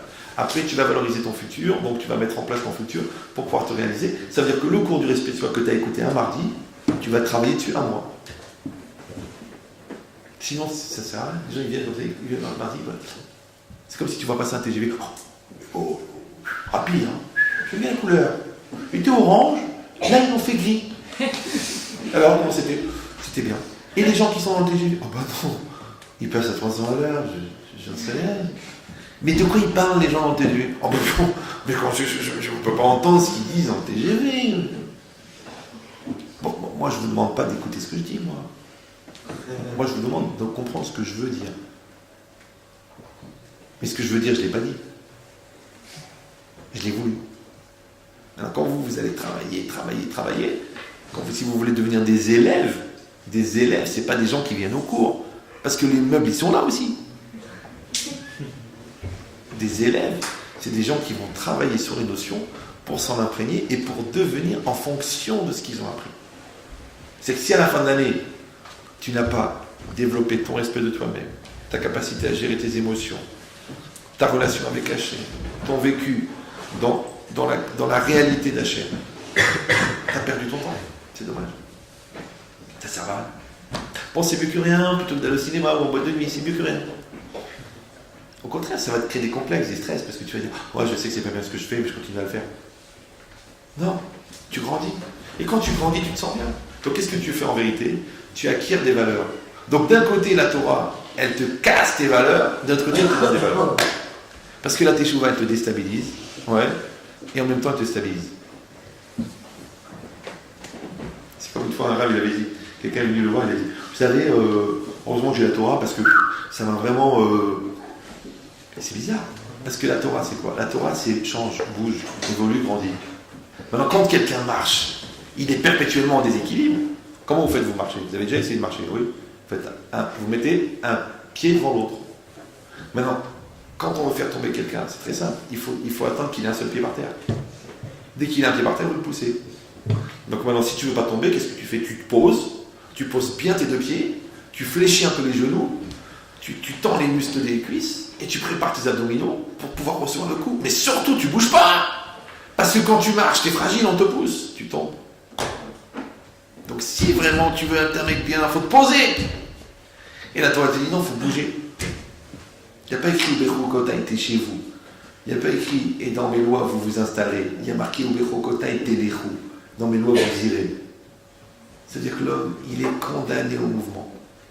Vous êtes obligé de grandir.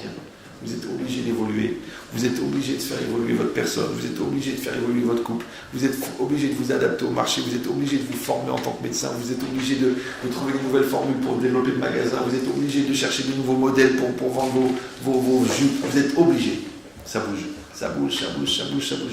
Dès que vous arrêtez de bouger, t'es plus dans le coup, tu es encore au Moyen-Âge, tu as 2 saisons de retard, tu te coiffes pas à la mode. Tu nous racontes des trucs qui sont passés il y a 30 ans, t'es pas dans le move, t'es pas dans le mouvement, t'es pas dans le coup, parce que le monde il bouge. Ou Berokota et les roues. Alors si déjà dans le profane, c'est plus fort. Alors ce qui est bizarre, c'est qu'on va bouger avec des valeurs qui sont éternelles. C'est bizarre, hein? Les valeurs qu'on a, elles sont vieilles. Elles ont à peu près 3500 ans. Mais il faut bouger avec. Et le contraire, les gens, qu'est-ce qu'ils font? Ils font de l'immobilisme avec du changement. Enfin, une fois, quelqu'un m'a dit franchement, monsieur le rabbin, pourquoi vous n'avez pas la télé? Je dis, mais pourquoi faire? Si je veux devenir abruti, j'ai pas besoin de ça. Il m'a dit, quand même, faites un effort. Il m'a dit, vous savez, toujours Moshe Rabbeinu, la sortie d'Égypte, Moshe Rabbeinu, la sortie d'Égypte. Moi, la télé, ça change, il y a de nouvelles émissions, des nouveaux commentateurs, des nouveaux films, des nouvelles chansons. Je dis, écoutez, moi, je ne sais pas. Je dis, écoutez, moi, je vous fais une petite remarque statistique. Les gens qui regardent la télé elle change tout le temps, mais eux ils ne changent jamais. Les gens qui étudient la Torah, la Torah est toujours la même, mais eux ils changent.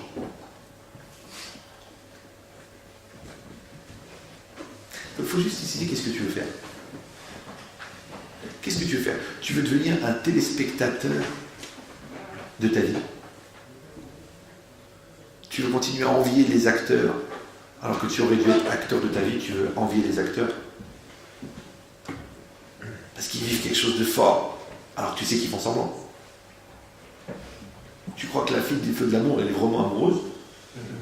Ça se voit qu'elle est amoureuse. Quand elle le regarde, tu vois qu'elle est amoureuse. Et quand elle a pris sa liaison avec Jennifer, tu sens qu'elle était blessée. Elle, réveillez-vous, c'est pas un documentaire. C'est un feuilleton. Alors les gens, ils font la masturbation émotionnelle.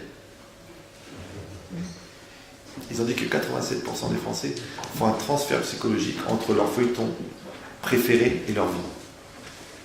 Je ne sais pas si vous me suivez. C'est-à-dire que la personne, elle va pleurer devant le film américain, mais elle va être complètement insensible au cancer de sa grand-mère. Elle n'est pas morte? Oh, ça commence à durer quand même. Bon, le 2 pièces, qui c'est qui le prend? Pas commencer, hein. Il n'y a pas. Mais elle est vivante. Alors la grand-mère, elle a le cancer, ça lui fait rien. Il voit un bon film américain,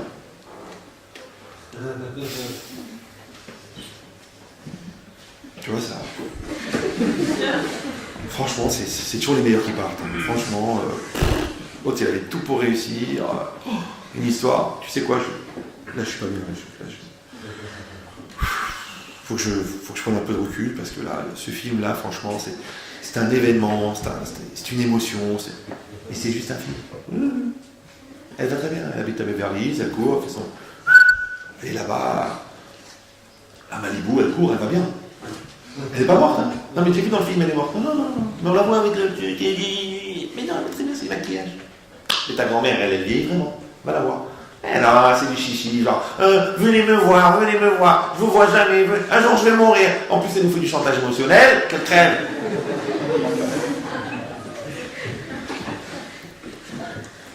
C'est que les gens, ils vivent virtuellement leur réalité et ils vivent réellement leur virtualité. Ça, c'est sans les cachets. Imagine ce qu'ils vont faire avec les cachets. Donc c'est sur ça que tu as fait tes chouvas. Tu as fait tes chouvas pour des vraies valeurs. Ouais. Donc d'un côté, tu es tout nu parce que tu as renoncé à tes fausses valeurs, mais Baruch Hashem entre-temps, tu as accumulé des vraies valeurs. Et bien quand tu rentres dans la soukha, il n'y a rien. Tu sais ce qu'il y a dans la soukha? Il y a des valeurs. Qu'est-ce qu'il y a? Il y a 3 murs, ouais. Il y a un toit, il y a une table, il y a des chaises, il y a les gens que tu aimes. C'est ça une soukha. Pas de la shonara. Ouais. Tout ce qui est superficiel, ça ne rentre pas dans la soukha. On ne peut pas mettre une poubelle dans la soukha. On ne peut pas rentrer les plats sales et tout ça dans la soukha. On doit rentrer des plats. Ouais. On ne peut pas dire des bêtises dans la soukha. On a la présence d'Hachem dans la soukha. Tous les jours, on a des invités extraordinaires. Abraham, Israël, Yaakov. C'est ça la soukha. Donc c'est quoi la soukha? La soukha, c'est un espace d'essentialité. C'est ça la soukha. La soukha, c'est que tu as tellement renoncé à Révérante que depuis Kippour, on ne fait plus le Tahalilim. Vous savez, on ne fait plus. Pourquoi? Parce qu'on dit les Juifs sont tellement occupés des mitzvot, ils ne vont pas faire des Révérot. Mais le jour de Sukkot, c'est mieux encore, c'est pire ou c'est mieux. C'est que là, tu rentres carrément dans la soukha. Donc tu rentres carrément dans la mitzvah. Qu'est-ce qu'on avait dit à Kippour, si vous vous rappelez du cours de la semaine dernière?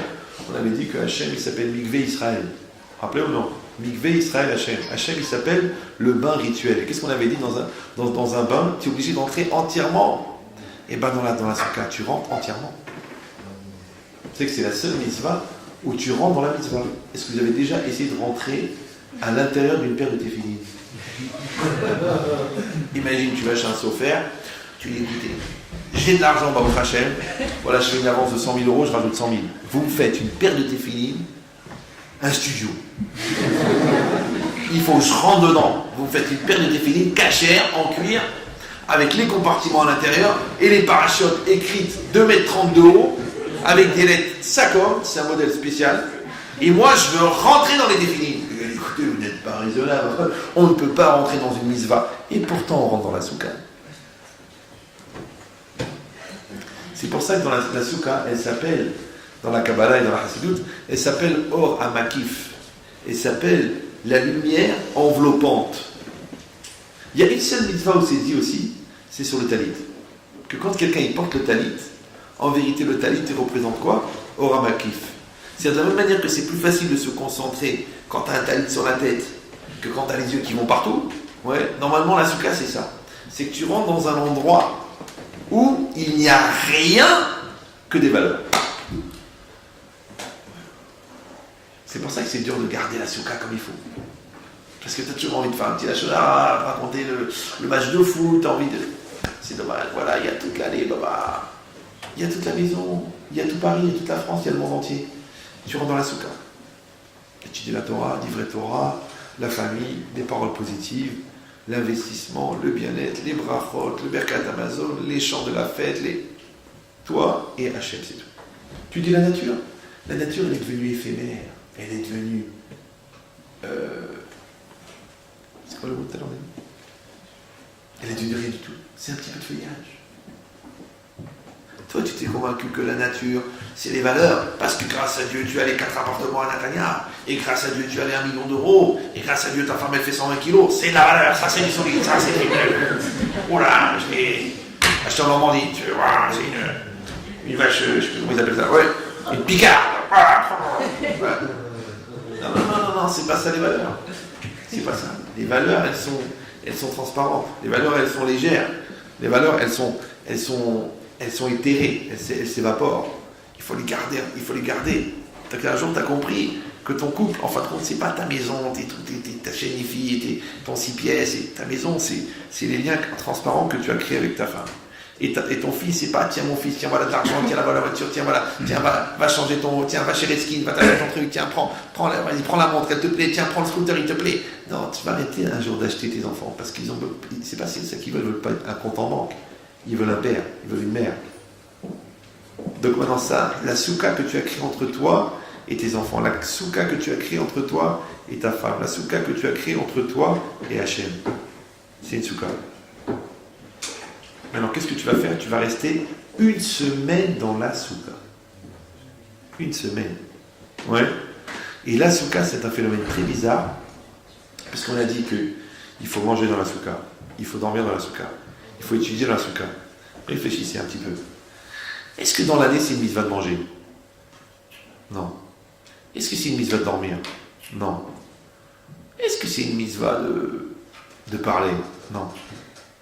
Maintenant, quand toi, tu vas manger dans la soukha, en mangeant dans la soukha, tu fais une mitzvah. Maintenant, quand on te dit, tu sais quoi? Mais vous savez que c'est permis de manger dans la soukha. C'est permis. Tu peux. Si tu manges pas de pain. Ouais. D'ailleurs, on le dit en français, ça mange pas de pain. Ouais, d'accord. Tu peux. C'est vrai, je comprends, les gens ils travaillent, c'est pas évident, on travaille. C'est pas évident d'aller faire une soukha. Je comprends que la vie des juifs, elle est compliquée. Ouais. Après, c'est combien est-ce que le monde goy, il a rentré dans ta vie de juif? Ouais. Normalement, tu dois vivre une vie juive normalement. Là, il y a un gars qui m'a téléphoné, il m'a dit ah, mais Chérit, pour Sukkot, je vais être à Fontainebleau. Est-ce que vous pouvez me trouver un endroit pour aller passer Sukkot? Je dis mais tu es obligé d'être là-bas? Il m'a dit oui. Je dis mais combien de. Et la synagogue elle est loin, il m'a dit 13 km. 13 km. Je dis mais t'es obligé, c'est quoi? C'est un goulag? C'est une peine de prison? C'est quoi? Il dit non, c'est une obligation professionnelle. Un peu la galoute Mitzrayim. C'est ça la galoute. T'es en galoute. Tu veux faire tes fêtes, tu peux pas. Je suis obligé d'aller me jeter là-bas à Fontainebleau. C'est pas normal. Tu peux pas vivre ta vie normalement. Tu dois. T'es juif. Tu dis écoutez, excusez-moi, je suis juif. Ça marche pas. Bon, essaye musulman, ça marche mieux. Tu peux pas. Je peux pas. Je me fous une soukha. Comment je vais faire sans soukha? Encore une fois, c'est pas seulement parce que c'est interdit de manger en dehors de la soukha. Parce que je te dis, en fin de compte, si tu manges pas de pain, c'est pas obligé. Comme la matzah. Vous savez que la matzah, les 2 premiers soirs, c'est obligé de manger un kazari de matzah d'après la Torah. Maintenant, pour toute la semaine, tous les ans, je vous répète, à Pessah, avant Pessah, je vous répète tous les ans ce principe-là, c'est que pendant toute la semaine, vous n'êtes pas obligé de manger de la matzah. Vous savez, non? Vous pouvez manger des pommes de terre, des haricots verts, des choux-fleurs, toute l'année. Vous pouvez en manger pendant 8 jours. Vous n'êtes pas obligé de manger de la matzah pendant les 8 jours. Vous savez ou non? Il n'y a que les 2 premiers soirs, vous êtes obligé. C'est clair? Vous me suivez ou non? Voilà. Mais à chaque fois que vous mangez de la matzah, pendant la semaine, vous faites une mitzvah. Mais c'est pas obligatoire. Et si quelqu'un va dire, si c'est pas obligatoire, c'est pas obligatoire. Mais moi je veux dire mieux, moi. Tu sais que tu n'es pas obligé d'être souriant. Tu peux faire la gueule toute ta vie. Tu peux faire la tronche. Ouais, mais tu payes tes dettes et t'es honnête et t'es sérieux, mais tu tires une tête de mort. Et là où t'arrives, chaque simcha devient une levaya. Ouais, il y a des gens comme ça. C'est des mcheneufs. Ouais. Mais ils sont bien. Si. Bon, tu sais, tonton, il avait un mauvais caractère, mais c'était quelqu'un de sérieux. Au fond, il était gentil. Oui, il était gentil. Mais il était chut. Il était vraiment. Mais c'est exactement pareil. Tu n'es pas obligé de manger de la soukha, mais c'est une mitzvah. Tu n'es pas obligé de sourire, mais c'est une mitzvah. Mais tu n'es pas obligé de manger de la matzah, mais c'est une mitzvah. C'est normal. C'est comme les gens qui vivent 15 ans ensemble, parce que de toute façon on n'est pas fait l'un pour l'autre, on reste ensemble pour les enfants. J'adore, comme si c'était bien pour les enfants de voir 2 personnes qui se font la haine. Genre quel genre de modèle, tu vois. Et après quand tu vois le shalom bayit des enfants, le gars tu dis mais pourquoi vous n'êtes pas attentionné avec votre femme? Écoutez, j'ai jamais vu dire à mon père je t'aime, jamais vu faire un bisou, jamais vu faire un câlin. Je pensais que c'était ça le modèle. En fait le père il a jamais aimé la mère. Jamais. Il était sûr qu'il s'est gouré, qu'il s'est trompé de sortie sur l'autoroute au démarrage.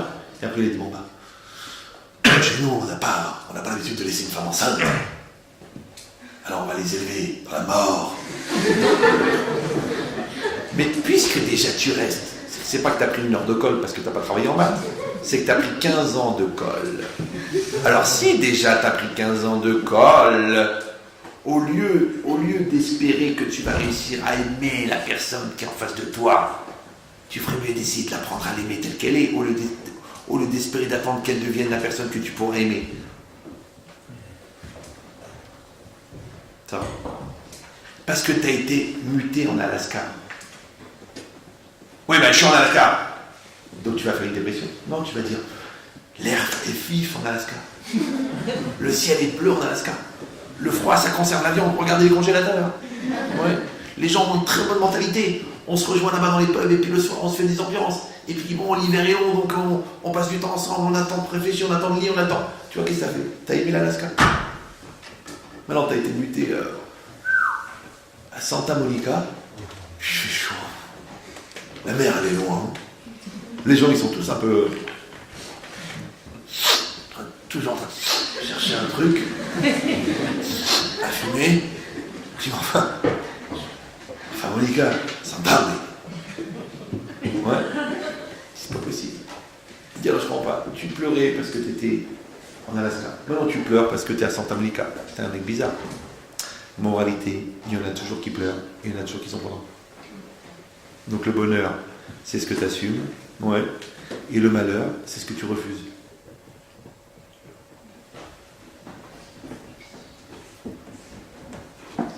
C'est facile. Ici c'est pareil. Attends, elle t'a dit, mais enfin mon fils, tout ce que tu as parlé pendant Elul, et tout ce que tu as parlé pendant Rosh Hashanah, et tout ce que tu as parlé pendant la Seyat Yom Teshuvah, mais t'es blindé. Tu parles avec des armes de folie. Donc t'es pas tout nu, t'es pas jeté. Tu parles avec tes valeurs. Donc quand tu rentres dans la soukha, t'es bien. Qu'est-ce qui te manque? Qu'est-ce qui te manque? Je comprends pas. Toutes tes dépendances, tous tes stress, toutes tes angoisses, tu les as laissées dehors. Ton lycéen, tu les as laissés dehors. Ton lachonara, tu les as laissés dehors. Tes problèmes de sniou, tu les as laissés dehors. T'es bien avec Hachem. D'accord? T'as une baraque fragile et des valeurs solides. T'es tranquille. Tu la sens pas la protection? T'es bien. Comme le gars qui a fait des sports de combat, par exemple. Normalement, un gars qui a fait des sports de combat, c'est un gars qui ne se battra jamais.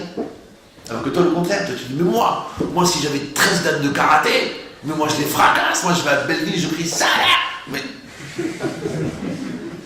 Non, le gars, il a 13 dates de karaté, ouais, champion du monde de Krav Maga, il s'est jamais battu de sa vie, tu sais pourquoi?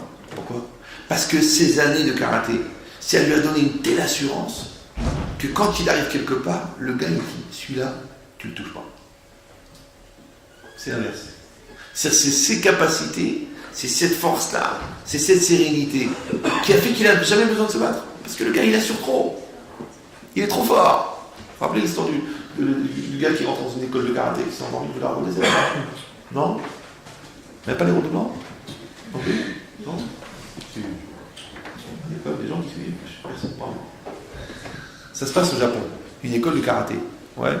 C'est toute une série de personnes qui veulent absolument faire des trucs ratés, mais bon, ils se réunissent en karaté. D'accord? Mais il y a une école, donc vous savez comment ça se passe là-bas, ils sont 200 élèves, et le prof, le vieux, 80 ans, en plein kata, ouais.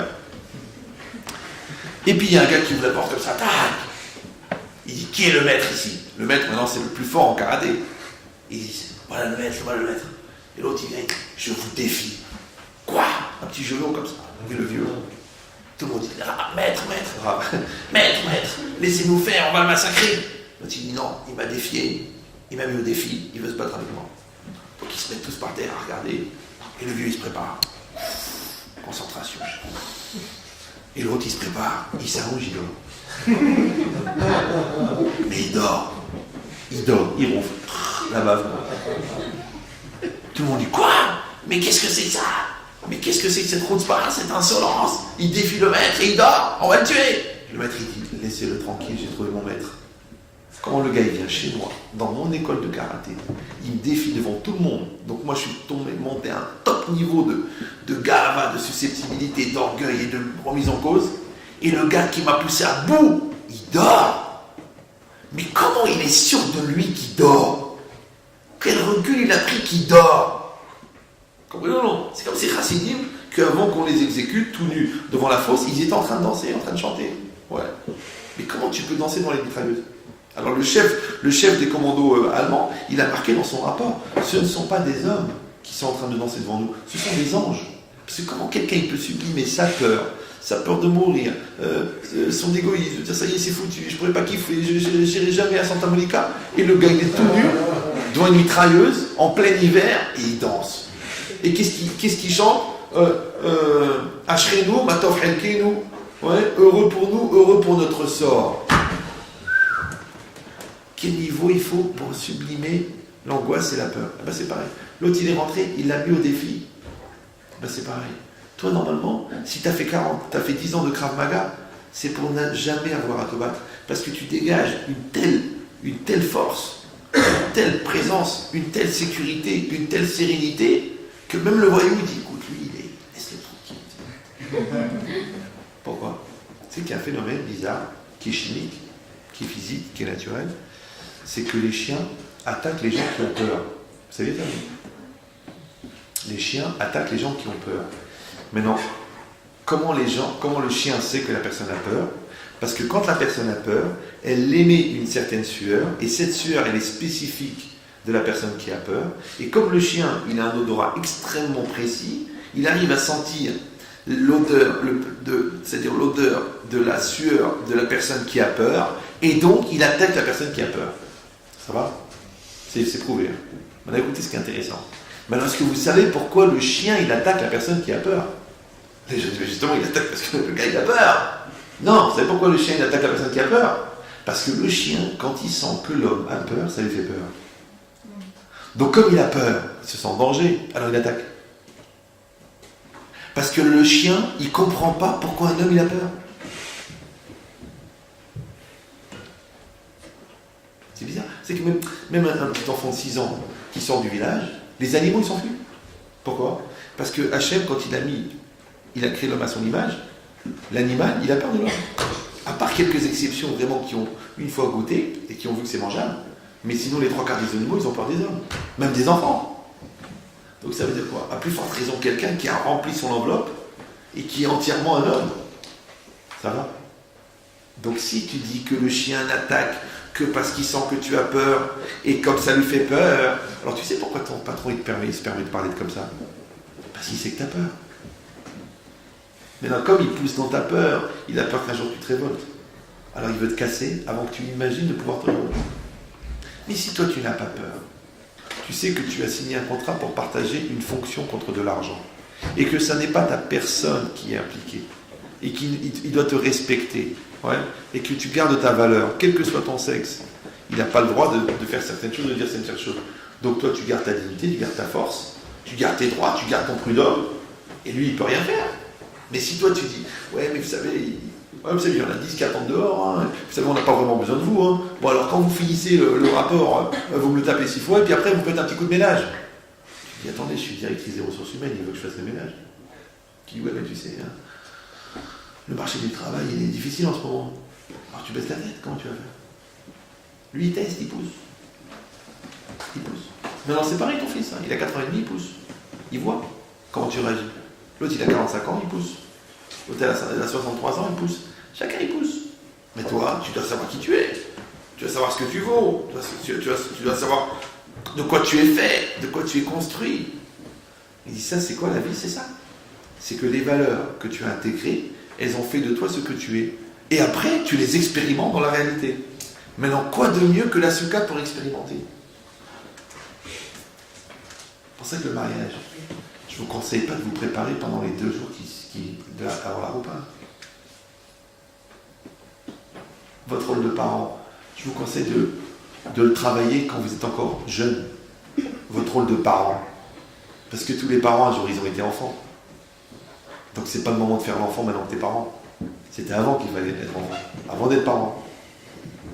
Donc en fin de compte, qu'est-ce que tu fais? Tu travailles, tu prépares. Là, c'est exactement pareil. Akadosh Baruch Hu, il t'a donné ces valeurs, il t'a donné ce travail, il t'a donné cette remise en cause. Et toi, qu'est-ce que tu fais?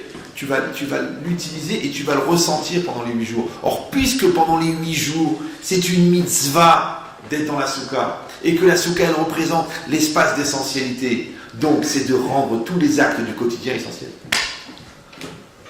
Donc maintenant, tu as compris que manger, c'est une mitzvah, que dormir, c'est une mitzvah, que étudier la Torah, c'est une mitzvah, que de parler gentiment, c'est une mitzvah, que d'être proche de sa famille, c'est une mitzvah. C'est ça la mitzvah. Tu as compris comment ça fonctionne?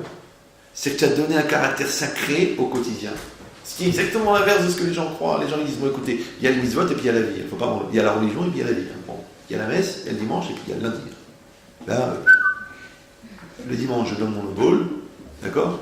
Et le lundi, je fous le pauvre dehors parce qu'il ne paye pas le loyer. C'est comme ça, c'est la vie, c'est la vie. Je dis, enfin, je comprends pas. Je croyais que vous étiez une personne de valeur, d'amour et de tolérance. C'est pas tous les jours dimanche. La Torah dit le contraire. La Torah te dit, c'est ton quotidien qui doit être sacré. C'est pas que ton sacré, il va être sacré parce que ton profane, il va être profane. Non, non. On dit le Gaon de Vilna, il marchait. Quand il marchait les Shem Shamaim. Quand tu mets les téfilines, pourquoi tu mets les téfilines? Parce que ça porte bonheur, parce que tu as peur d'attraper froid, parce que tu prends ta tension. Non, quand tu mets les téfilines, c'est les Shem Shamaim, c'est-à-dire c'est en tant que mitzvah de mettre les téfilines. Oui. Et quand tu manges kasher parce qu'il y a une mitzvah de manger kasher. Non, c'est pour la santé, parce qu'il y a moins de gluten. Mais non, tu manges kasher parce que c'est une mitzvah de manger kasher. Oui, et tu fais Shabbat parce que c'est une mitzvah de faire Shabbat. Maintenant, si tu fais Shabbat parce que c'est ton jour de repos, si tu manges kasher à cause du sanitaire, si tu vas au mikvé parce que tu n'as pas de salle de bain, si tu... Donc, toute la religion a disparu. Maintenant, je suis fatigué des gens qui s'évertuent à humaniser la religion. Mais si tu l'humanises, elle n'est plus divine. Or, le seul intérêt de la religion, c'est qu'elle est divine. Encore quelqu'un, un petit jeune, il doit faire sa bar mitzvah dans une synagogue libérale à Marseille. Donc, on lui a bien expliqué que la cache-route, c'est une question sanitaire. Comme ça, il parle comme ça. Ouais. Mais quel intérêt de vous avoir? Quel intérêt d'être juif si la religion devient une dimension humaine? C'est quoi la religion? C'est le pont que Dieu t'a proposé pour te rapprocher de lui. Donc si toi, tu as fait que le pont, il revient chez toi, parce que je comprends, parce que je l'accepte, parce que je le veux, parce que je le détermine, parce que je le conçois, parce que je le perçois, t'as plus besoin de Dieu. Alors que là, on te dit non. Dieu, il est à l'autre bout de l'univers, et toi, t'es rien, t'es une vermine jetée. Et entre une vermine jetée et l'essentiel de l'univers, le bon Dieu t'a dit, tiens, j'ai créé un pont, ça s'appelle la mitzvah. Le gars malin, il monte sur le pont. Et le Brel, il dit, c'est qui sera le premier sur le pont? C'est le bon Dieu. Ah bon, bah je vais réfléchir. Je vais voir si un jour il est d'accord de se rabaisser à mon niveau. C'est dommage. Et cette logique, c'est quoi? C'est qu'en fin de compte, la protection de la soukha, c'est que tu vas donner un caractère de mitzvah à chaque acte. Donc quand on a dit que le Gaon de Vilna, il marchait les Shem Shamaim, pourquoi? Pourquoi il marchait? Parce qu'il marchait tout le temps pour aller faire une mitzvah. Là, il marche pour aller étudier la Torah. Là, il marche pour aller à la synagogue. Après, là, il marche pour rentrer chez lui à la maison et d'être avec sa famille, c'est une mitzvah. Et là, il marche pour aller rendre visite à un malade. Et là, il marche pour aller dormir, que c'est une mitzvah de dormir pour avoir la pêche le lendemain matin. Donc, en fin de compte, dormir, manger, parler, sortir, c'est une mitzvah. C'est pour ça que si vous regardez le Shulchan Aruch régit tous les actes du quotidien. Alors, normalement, qu'est-ce qu'il aurait dû faire le Shulchan Aruch? Il aurait dit, écoutez, pour le quotidien, faites ce que vous voulez, il y a le code civil et le code pénal. Mais en ce qui concerne les dimensions spirituelles, nous allons avoir affaire à certains principes. D'accord? Donc vous penserez le nom divin 77 fois en vous pinçant le nez en regardant Jérusalem. Ensuite, vous mangerez une infusion de téphiline en pensant à la réincarnation de Rabbi Shimon Bar Yochai dans chaque particule du papier peint. On aurait dû faire une religion comme ça, une religion de cinglés. La Torah l'a dit non. La Torah elle a dit, tu vas faire une religion, c'est-à-dire que tu vas sacraliser le profane. Une fois, il y a quelqu'un, il a été voir Rav Israël Salanter. Il a dit, Rav, quelle est la kavana qu'il faut avoir quand on met le talit? chaque mitzvah, il y a des kavanot. Le Harizal dit par exemple, quand on fait l'Itzétérim, il y avait 7 kavanot, c'est-à-dire 7 concentrations à avoir quand tu te laves les mains. Quand tu mets les tefilines, il y a je sais pas combien, 90 kavanot. Il a dit, mais quelle kavana, quelle intention il faut avoir au moment où vous mettez le talit. C'est ce qu'il a dit. Il a dit, fais attention de ne pas mettre le tzitzit dans l'œil du mec à côté.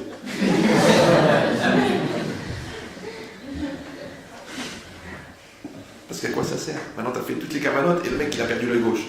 Et toi, tu es content, tu dis, j'avais une bonne kavana, et le mec, il a la haine pour qu'il meurt, pour qu'il crée. Tu dis, je sais pas, je crois pas que j'ai des malheurs alors que je fais toutes les mitzvot comme il faut. David, c'est un escalier. Pas te retrouver au 100e étage si déjà tu refuses de monter les premiers étages. C'est exactement pareil. Toi, tu respectes pas ta femme et tu t'apprends des marottes par cœur. Toi, tu frappes tes enfants et tu expliques la tolérance et l'amour et la bonté. Va vérifier chez lui d'abord comment il est, avant de voir comment il est dans les conférences. Va voir chez lui. Si c'est pourri chez lui, laisse tomber. Tu peux sauter par la fenêtre, t'enfuir, saute du train en marche. Ouais. Donc c'est quoi l'idée? C'est marqué ici. Qu'en fin de compte, étant donné que dans la soukha, c'est une mitzvah, on a dit, c'est une mitzvah de manger, c'est une mitzvah de s'asseoir, c'est une mitzvah d'étudier, c'est une mitzvah de dormir, qu'est-ce que tu vas faire? Tu vas faire une mitzvah en dormant. Ouais. Et tu vas faire une mitzvah en mangeant. Et tu vas faire une mitzvah en t'asseyant avec ta famille. Vous m'avez suivi ou non? Donc tu vas faire une mitzvah en étudiant la Torah. Comme tu fais ça pendant 7 jours, et que 7 jours, c'est le format qui est nécessaire pour former quelque chose. Ouais. Donc après, Sukkot, jusqu'à Pessah, qu'est-ce que tu vas faire? Tu vas continuer à manger en tant que mitzvah, tu vas continuer à dormir en tant que mitzvah, tu vas continuer à étudier la Torah en tant que mitzvah, tu vas continuer à prier en tant que mitzvah, puisque la soukha t'a compris avec toi. C'est tes valeurs. Donc les valeurs, tu vas les emmener avec toi. Maintenant, si on t'avait dit, non, les valeurs, c'est pas ici, faut aller à la Mecque, pour être un mec. Alors tu dis, ben non, je suis pas la Mecque, hein, je fais ce que je veux. Hein. Non, la Torah, elle a dit la Mecque, tu l'as sur toi. Tu l'emmènes avec toi, tu te balades avec. Tu peux pas, tu dis, bon, voilà, je connais personne, je passe une semaine à Narbonne, à la Grande Motte. Je pense que je peux la jouer un peu pathos. Tu peux pas, papa. Regarde. Regarde.